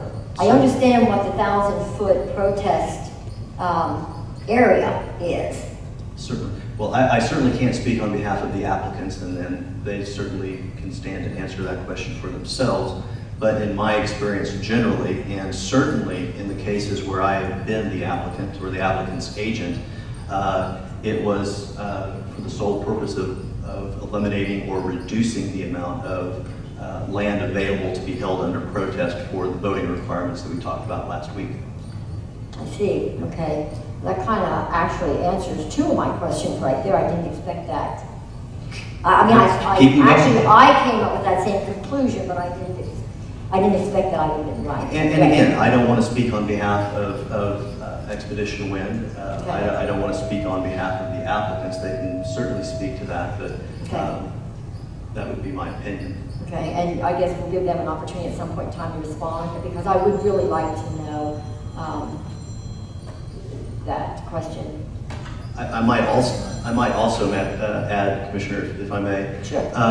You know, on the flip side of that, it also provides an extra 1,000-foot buffer. You know, it does create that buffer zone. So when we talk about citing certain land uses, and some of the previous experiences that I've drawn on are from relatively large, if not some of the largest land use applications out there, specifically solid waste landfills. And so Yes, there are additional buffers created to perhaps protect against a negative protest petition, but it also de facto creates an additional buffer of protection from that land use to neighboring properties. I personally would have guessed that that scenario that you just gave would have been weeded out at the time you did the validation, but maybe not. So then my other question to that is, if you have so I also have here, I went and made a copy of the Reno County, which you also approved theirs. And I noticed that specifically on the buffers, and I know this is impossible for you guys out there to see, but it's a whole lot better than the teeny weeny little map that we got. You'll notice on the Reno County map, they also have the buffer. Yes. And the difference that I see that stands out, which is my biggie question for you, is I noticed that they're very consistent. Certainly. And their buffer lines are outside the boundaries of the leased lands in every case. And it is very consistent. It seems to me very fair. Whereas contrary to our map and our buffers, they're kind of all over the place. They're within the boundaries of the leased land, they're on the outside of the boundaries of the leased land, and in some areas, and they're just kind of squiggling all around there. And so my big concern with that is, based on Article 27-105, where it says that the boundaries of the property shall be the lands included in, that the boundaries of the project shall be the properties within the lease. So would they not have to be consistent? I mean, it is the state statute that we're going by. I think you quoted 12-757. Correct. Does that not apply to both counties? Yes, applies statewide. Okay. So I guess I missed it because I don't see where that actually happened. Certainly. Well, the question I think that we're all getting to, and I know some of the questions that some members of the audience have, is the establishment of the application area. And so, again, the applicant in this situation is a different applicant than the Reno County situation. You'll notice that both protest area map calculations are based on the areas with which each individual applicant submitted their application area. Both maps utilize ArcMap shapefile information to locate the properties. That's the shapes of the yellow-orange areas on both maps. So in the with NextEra's application in Reno County, they chose to include the entire ownership tract within the application area, which allowed them the freedom to put turbines wherever they chose within that quarter section, half section, 10 acres, what have you. The application was submitted here in Marion County that differed from that significantly, and you point out the difference in that.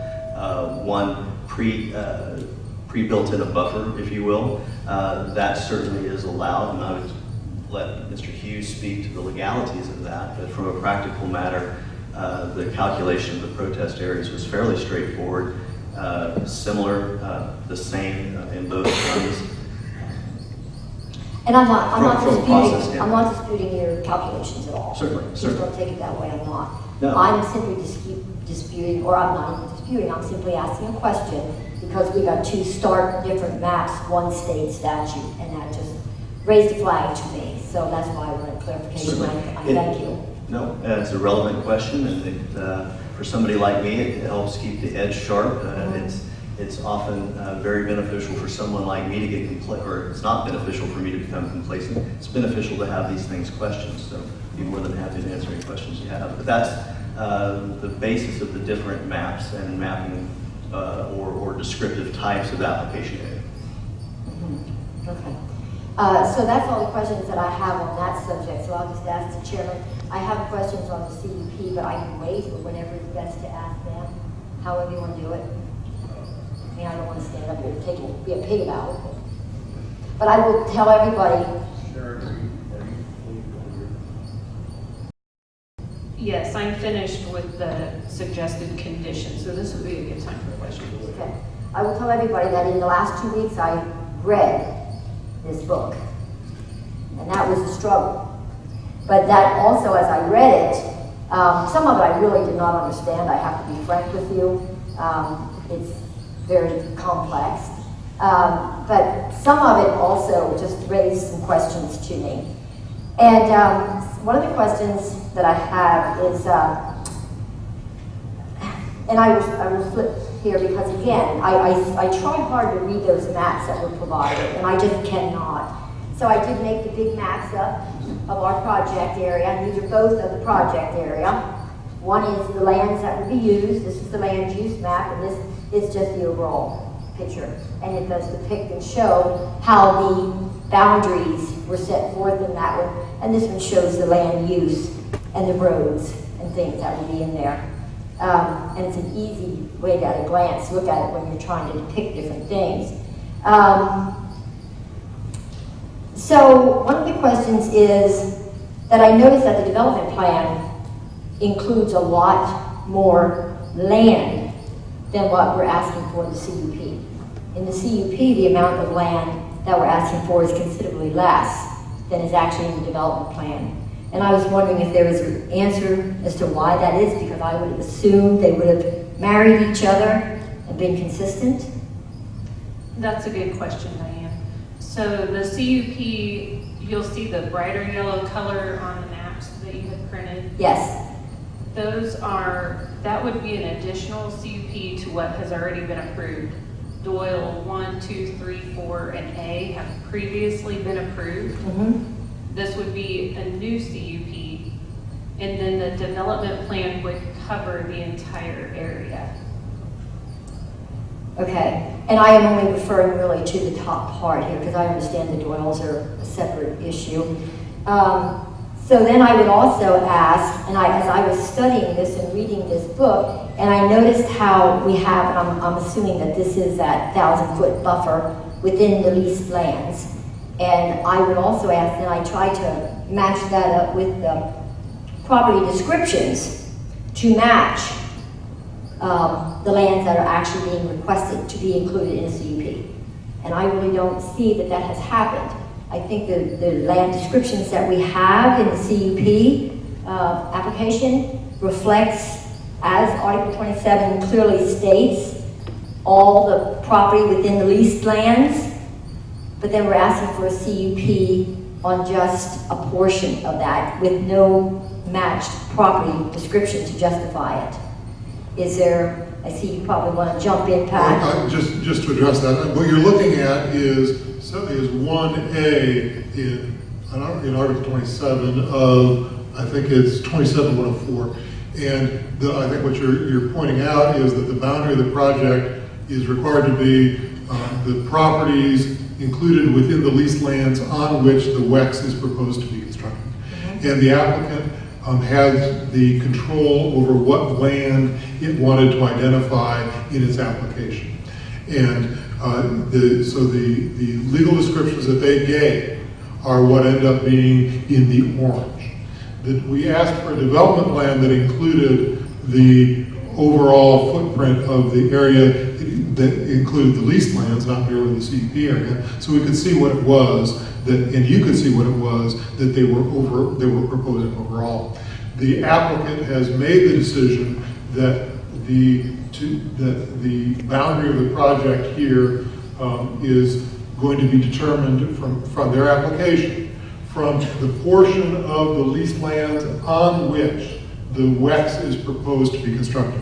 So what that suggests to me is that they are not planning to construct WEX on other aspects of the leased land. That's consistent with the fact that we have the buffers where they're not going to be building. So that's land that they've said this is leased lands, but it's not lands on which the WEX is proposed to be constructed. So presumably that's the interpretation of that provision on which the applicant is relying. Okay. So I guess then I was also confused throughout this whole process because I never knew what we were really talking about. I thought there for a while we were just talking about CUP 5 because the other ones, the Doyles, were already approved. So all this, and when I got my first CUP application on the thumb drive that I got at Planning and Zoning, I think they specifically waited and just pared out CUP 5 and we weren't to consider any of the Doyles. But then I noticed here, in here now we're kind of piggybacking them together, and now we have the project, which kind of pulls everything together. So I'm wondering, is it wise to go ahead and piggyback them together, or should we maybe have this as a standalone document since the Doyles are already been approved the way they were? I mean, I'm just asking that as a... There are two things that are before you, just as there were two things that were before the Planning Commission. One is the CUP application. The other is a development plan. And you can treat those separately. There were, at the Planning Commission, there were two separate motions in order to keep those separate. And the CUP application deals only with the new area. The development plan deals with the overall project. And you can keep those separate or you can deal with them together. The Planning Commission's recommendation was keeping them separate. The applicant has requested that they be dealt with together. You say the Planning Commission's recommendation was to keep them together? No, they were separate. They I'm sorry, keep them recommended that you approve the CUP, but that you essentially hold your decision on the development plan until we have clarification on that transmission line issue. I see. So if you were to do what the Planning Commission recommended, you would be keeping those two issues separate. If you were to do what Expedition is now requesting, you would be approving both the CUP and the overall development plan. Mm-hmm. Oh, okay. All righty. So then I was also told by somebody that when we make amendments and changes after the public hearing, we can decrease the project, but we can't increase it. Are we adhering to that? Because I'm kind of a little lost on some of the things that, and I just want to get... We are adhering to that. There's no change in the footprint other than the setback, but the setback doesn't actually change the footprint of the project or the area covered by the application. Okay. The setback is another interesting thing. I'm getting off of my questions here. But the setback is also another thing, and this really is amazing to me. On the setback, so I think it's 2,000 feet now for a non-participating person, am I correct? 2,000 feet from a non-participating residential structure. Okay, so it was brought to my attention that there's such a thing called trespass zoning. Are you familiar with that? I mean, I just learned it. It's called trespass zoning, and that's where, because the people that are non-participating, and it's 2,000 feet back. So if they have a turbine on their neighboring land, and it's close to that line, then that actually infringes on that non-participating owner. They can't build in that whole area of their land. Is that correct? We have nothing in our zoning code that we in Marion County that would impose a legal restriction on the neighbor building on neighboring property. Okay, so then there might be jurisdictions where there would be a restriction on construction, but on neighboring properties in proximity to some particular other land use. But Marion County does not have any restriction on a neighboring property building based on what's next door. Oh, okay, so the setback then is basically one way. That's right. That's right. Okay, well, because that really did kind of throw me a little bit, so I'm glad you clarified that one. I'm just about done, Commissioner. I know you're probably bored out of your mind.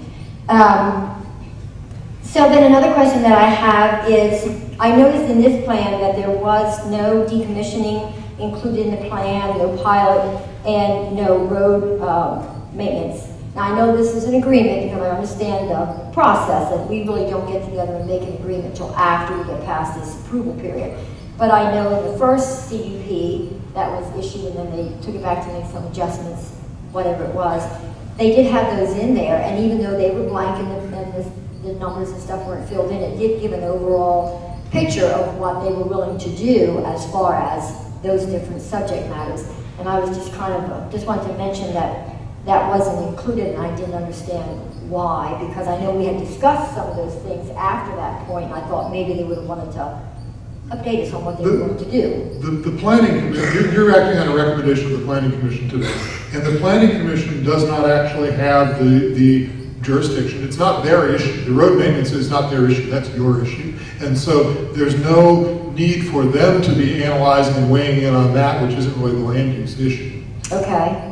And so Okay. all they have done is they've recommended that you work out something with respect to the roads and with respect to the decommissioning as conditions to the CUP. Okay, so then I'll get to some of the other stuff that's in here. I did not see a hazmat plan.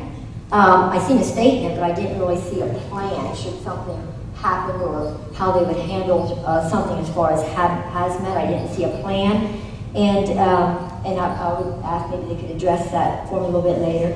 And I was also asking if they were going to have a designated area or anything like that to where they could do repair on the blades or different things that malfunction, or will that just be all done like in, well, sure, it would be done in their laydown yard, I wouldn't think, maybe.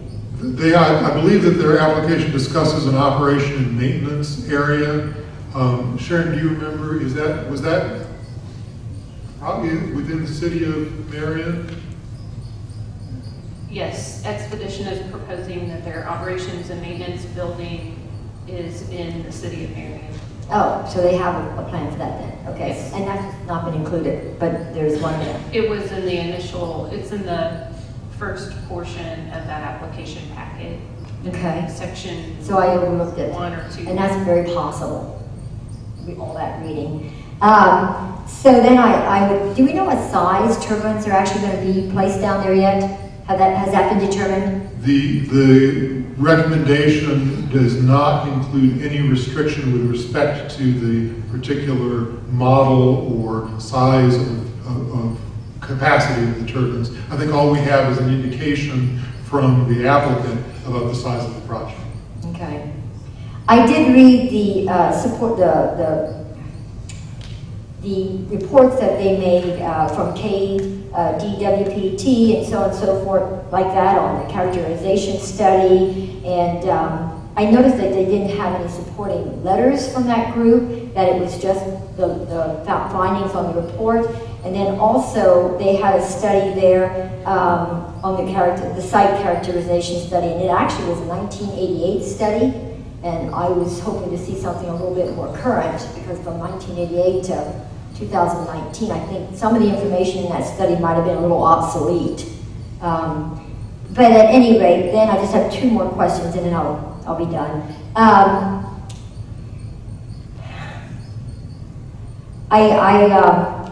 One of the other things, of course, is the Historical Society. I don't know that the study, and I'm kind of really concerned about some of our historical sites. I think we have some really cool historical sites, and I didn't see any definitive plan. I know it was briefly touched, and it was just mentioned slightly, but I don't think it went into the detail that we really should have it to include things like, no Native American archaeology or campsites within the footprint, or any of our historical buildings, cemeteries, whatever we have. I would have hoped that there would have been a little bit more definitive knowledge as to how they would preserve those and protect those from any damage or anything like that, or just stay away from them or something like that. There is a section on culturally significant I did sites. see that. And Yeah. there is some information. They're bound to, the state does not allow some of those sites to be pinpointed, I guess you could say. They want to protect those sites. So if you have more questions about specific places, it may be good to address Expedition with those questions. Okay, sure. They were vague for a reason, I guess. The other thing I would add is that you have some draft potential motions, but there's a 5th possibility of how you might act today, which is to send it back to the Planning Commission to conduct further hearings on issues that you think that there needs to be more information about. And finally, I will ask, the properties that are outside the field parameters being crossed by the connecting lines, how are the property owners going to be compensated by that, or are they going to just use eminent domain? And I also didn't see anything on these maps where they are placing the what do they call those boxes, or not the substations. It's in our article. Okay, it is the transformers, where they join them together, because I know in the project up north, they are pretty much on the corners of most every participating property. Sometimes there's one, sometimes there's 9 of them. And I didn't see anything on here where there would be placement of those, and especially, well, you wouldn't be able to use this map because then it would be in the protest area. So we'd have to use this map. But I don't see any placements for those. And I was just kind of wondering, is that something that we'll ultimately find out before? Or is there anything in there that we can find out where they would be placed, or does it even matter? What we have is a conceptual site map. So the location of the turbines is conceptually cited. Those aren't the final plans. So you may need to direct your question about the transformers to Expedition. That would come before building permits are applied for. Okay, that's all the questions I have, so it's just questions. If you have any response to it, I'd love to hear the answers. Thank you. Okay, Diane, we appreciate the questions. I think the commission's purpose here this morning is to either accept, override, or deny planning and zoning's recommendations for a conditional use and development plan for Expedition Wind.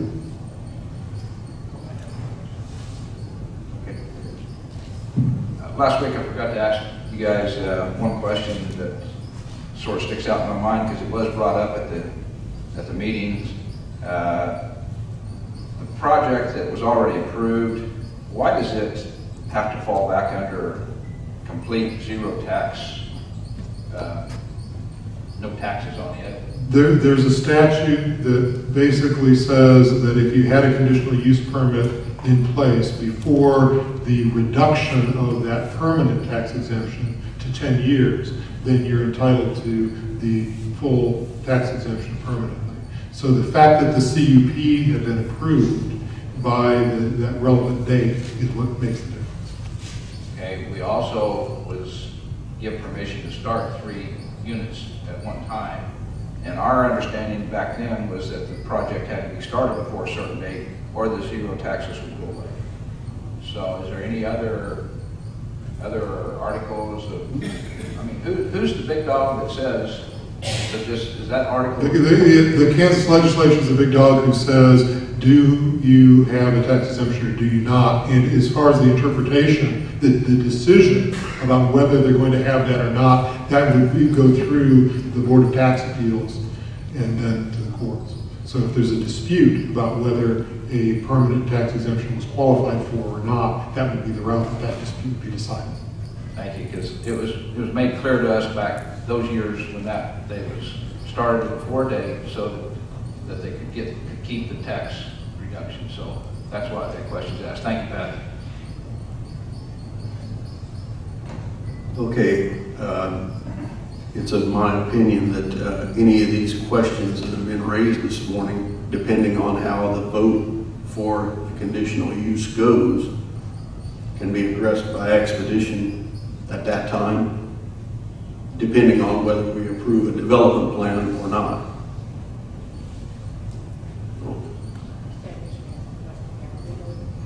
I think that right now it's up to the commission whether we want to grant change or deny a conditional use and development plan. That's the question that is posed in front of us this morning. If we do, if it is approved, then we start addressing those. If not, then there won't be the question. So, Do you have any items that you feel needs to be addressed, or is everything, I guess, here we have an application to accept their conditions. I haven't heard nothing wrong with any of the conditions from Russ or Pat or Sharon. Do you directly have anything with their, except for that to keep it in 2 and they want to put it into 1? Well, I think Sharon went over some of her concerns about individual items. For the most part, I think what Sharon said is that their changes were ones that she found appropriate. I think she had a little bit of a concern with respect to whether the sound measure was simply designed to, or whether it actually had to be built to that requirement. And Sharon, was there a second one also that you had some? Oh, the concern about whether the county was being reimbursed for expenses, which would mean the county would pay for those first and then get reimbursed, or whether the county that would be a cost that Expedition would incur directly to the county.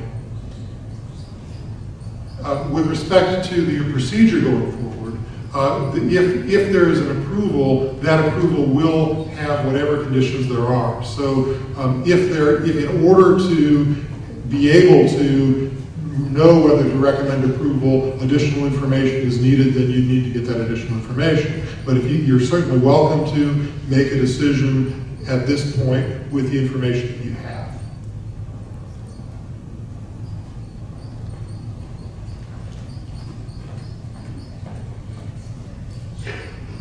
Okay, well, being that we do have the application in front of us, the Expedition has requested several changes, which appear to be more technical in nature, but yet we still have a few questions pending approval or denial of the conditional use. At this point, I'm going to go ahead and move to adopt the Planning Commission's recommendations. I move to adopt the recommendation of the Planning Commission for the approval of the conditional use of wind energy system requested by Expedition Wind LLC, and to withhold the development plan pending Expedition Wind's demonstration that all components of the WEX be located in unincorporated areas of Marion County and are within an approved conditional use area or exempt from conditional use approval. I support the adoption of the Planning and Zoning Commission's recommendation for the reasons given by the Marion County Zoning Administrator in the staff report to the Planning Commission, and for the reasons provided by Expedition Wind LLC in the analysis of the guidelines it provided to the Planning Commission. Motion's on the table. Am I understanding you correctly that this is part of it too?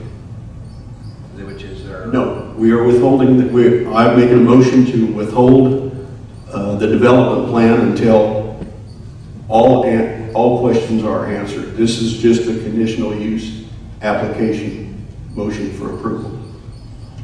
My question to you then, Kent, would be, there's most of this in here that I have no questions on. It's been answered this morning, so I'm wondering why it's not. Well, my only question was on the decibel that we still have a few questions about.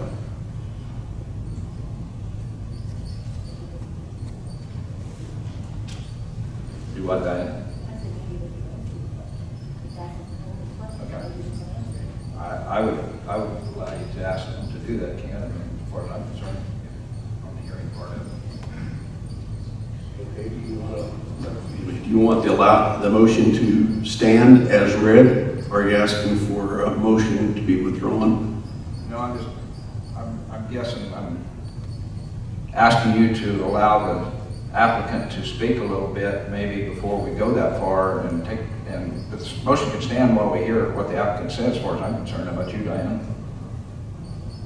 Actually, I guess maybe I'm going to say, we said no speakers, so I'm not sure how that would apply. I'm almost, after hearing it spoken out loud, I'm wondering if it's acceptable since nobody else is going to be allowed to speak. If you want to ask questions of the applicant, you can ask questions of the applicant. You have, alternatives are to decide based on what you know now, or to send it back to the Planning Commission so that the Planning Commission can take additional comment, which would not only be from the applicant, but presumably from other people who would be interested.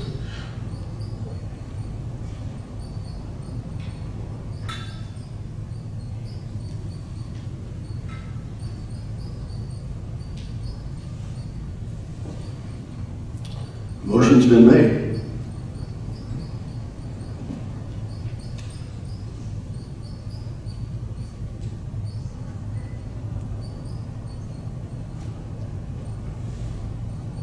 I think there's important parts in here that they've asked for that we need to. Does any one of our 5 motions accept this with that? You have, yes, what you have is one version that would simply accept what it is they're asking for. Another version which the chair has made, which is what the planning commission has asked for. A third version you have allows you to create what you want in terms of approval. And so you are able to make changes to the recommendations, that the ones that fit what it is that you want to have in your motion. And then the other one that you have in front of you is for denial. So the motion that you have, I believe it's the third one, is to make changes, but not all of them, or only the alterations that were requested by Expedition Wind.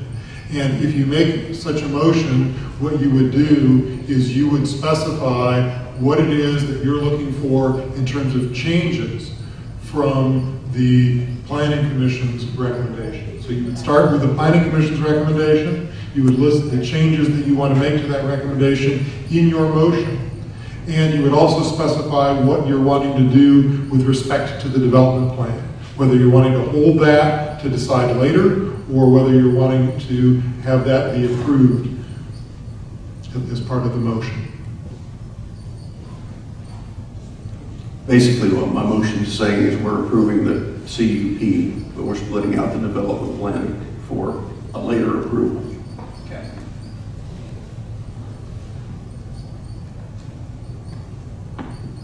My question to this paper right here, is this part of the development plan or part of the motion? I'm sorry, I don't know what you're holding. What you have are the requested changes by Expedition. If what you wanted to do was to make a motion to approve the Planning Commission's recommendation with some of those changes, you would specify which of those changes you are including within your motion. Commission Chair, I have one on this here is probably due to the city of Peabody and the application and closest town around it, that this 2-mile setback is something that I feel is a must for the city of Peabody. And if somehow we can approve this to get that in there, my motion I would vote for. But otherwise, So are you asking me to rescind the motion? Rescind the motion? Yeah. Okay, at this point, I will rescind my motion.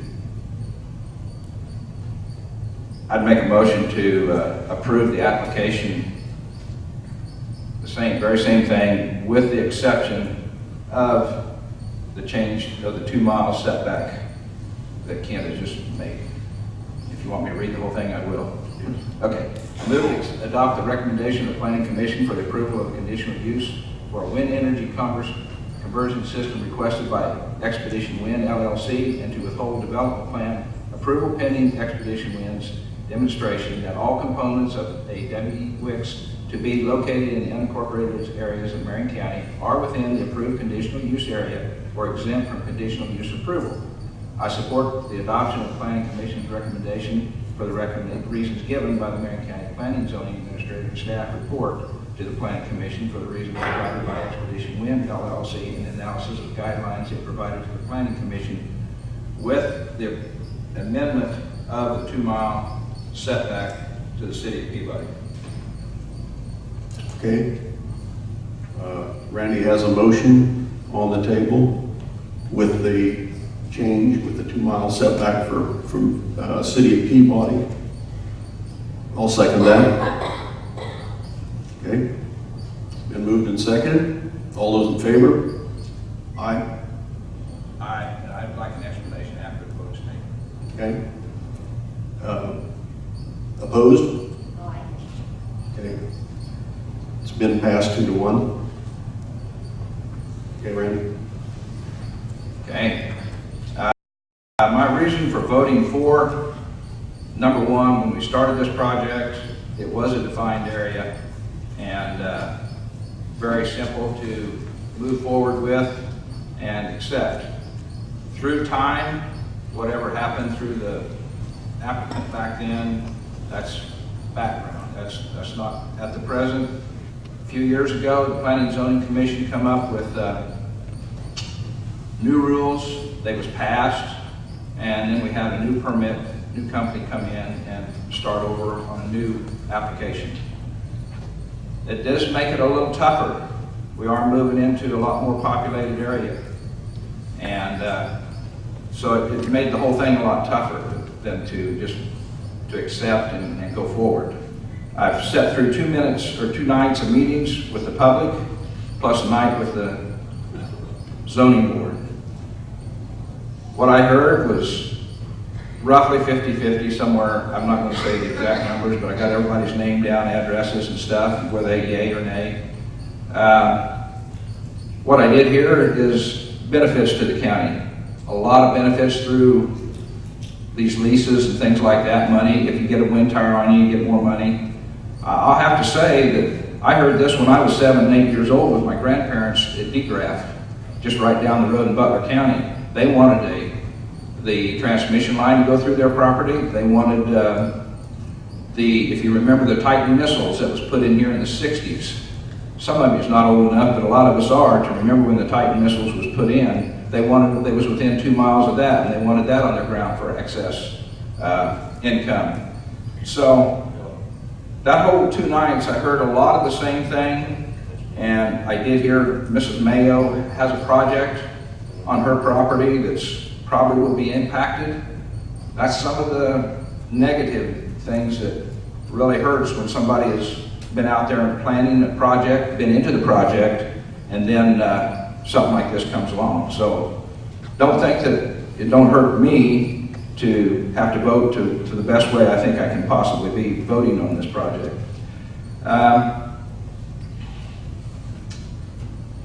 The 2 mile setback, I was a little disappointed that here we're getting close to a city of size, and it was never mentioned in 3 nights out of anybody.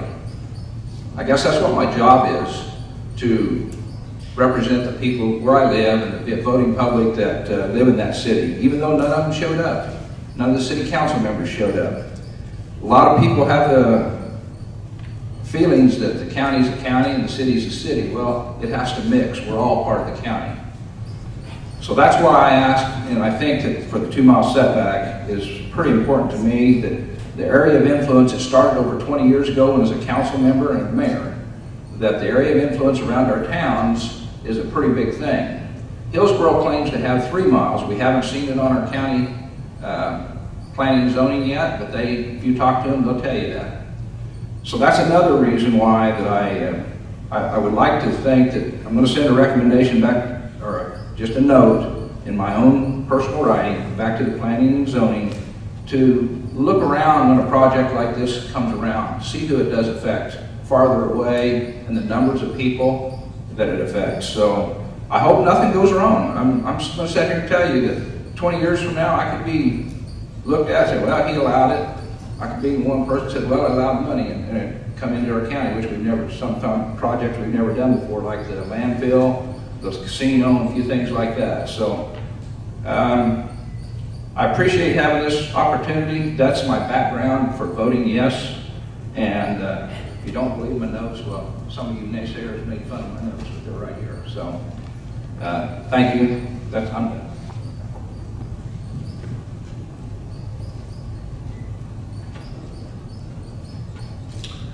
Okay, I thank you all for being here. That was the last item on our agenda for today. We appreciate all of the input that we've had, the public interest in it, and whether you're on one side or another. We're all Marion Countyans. We all want to see this county be successful. And in the real world we live today, we do have to look at every option that we have in order to further this county. So with that said, again, thank you for being here, and I'll make a motion to adjourn. Moved and second, all those in favor?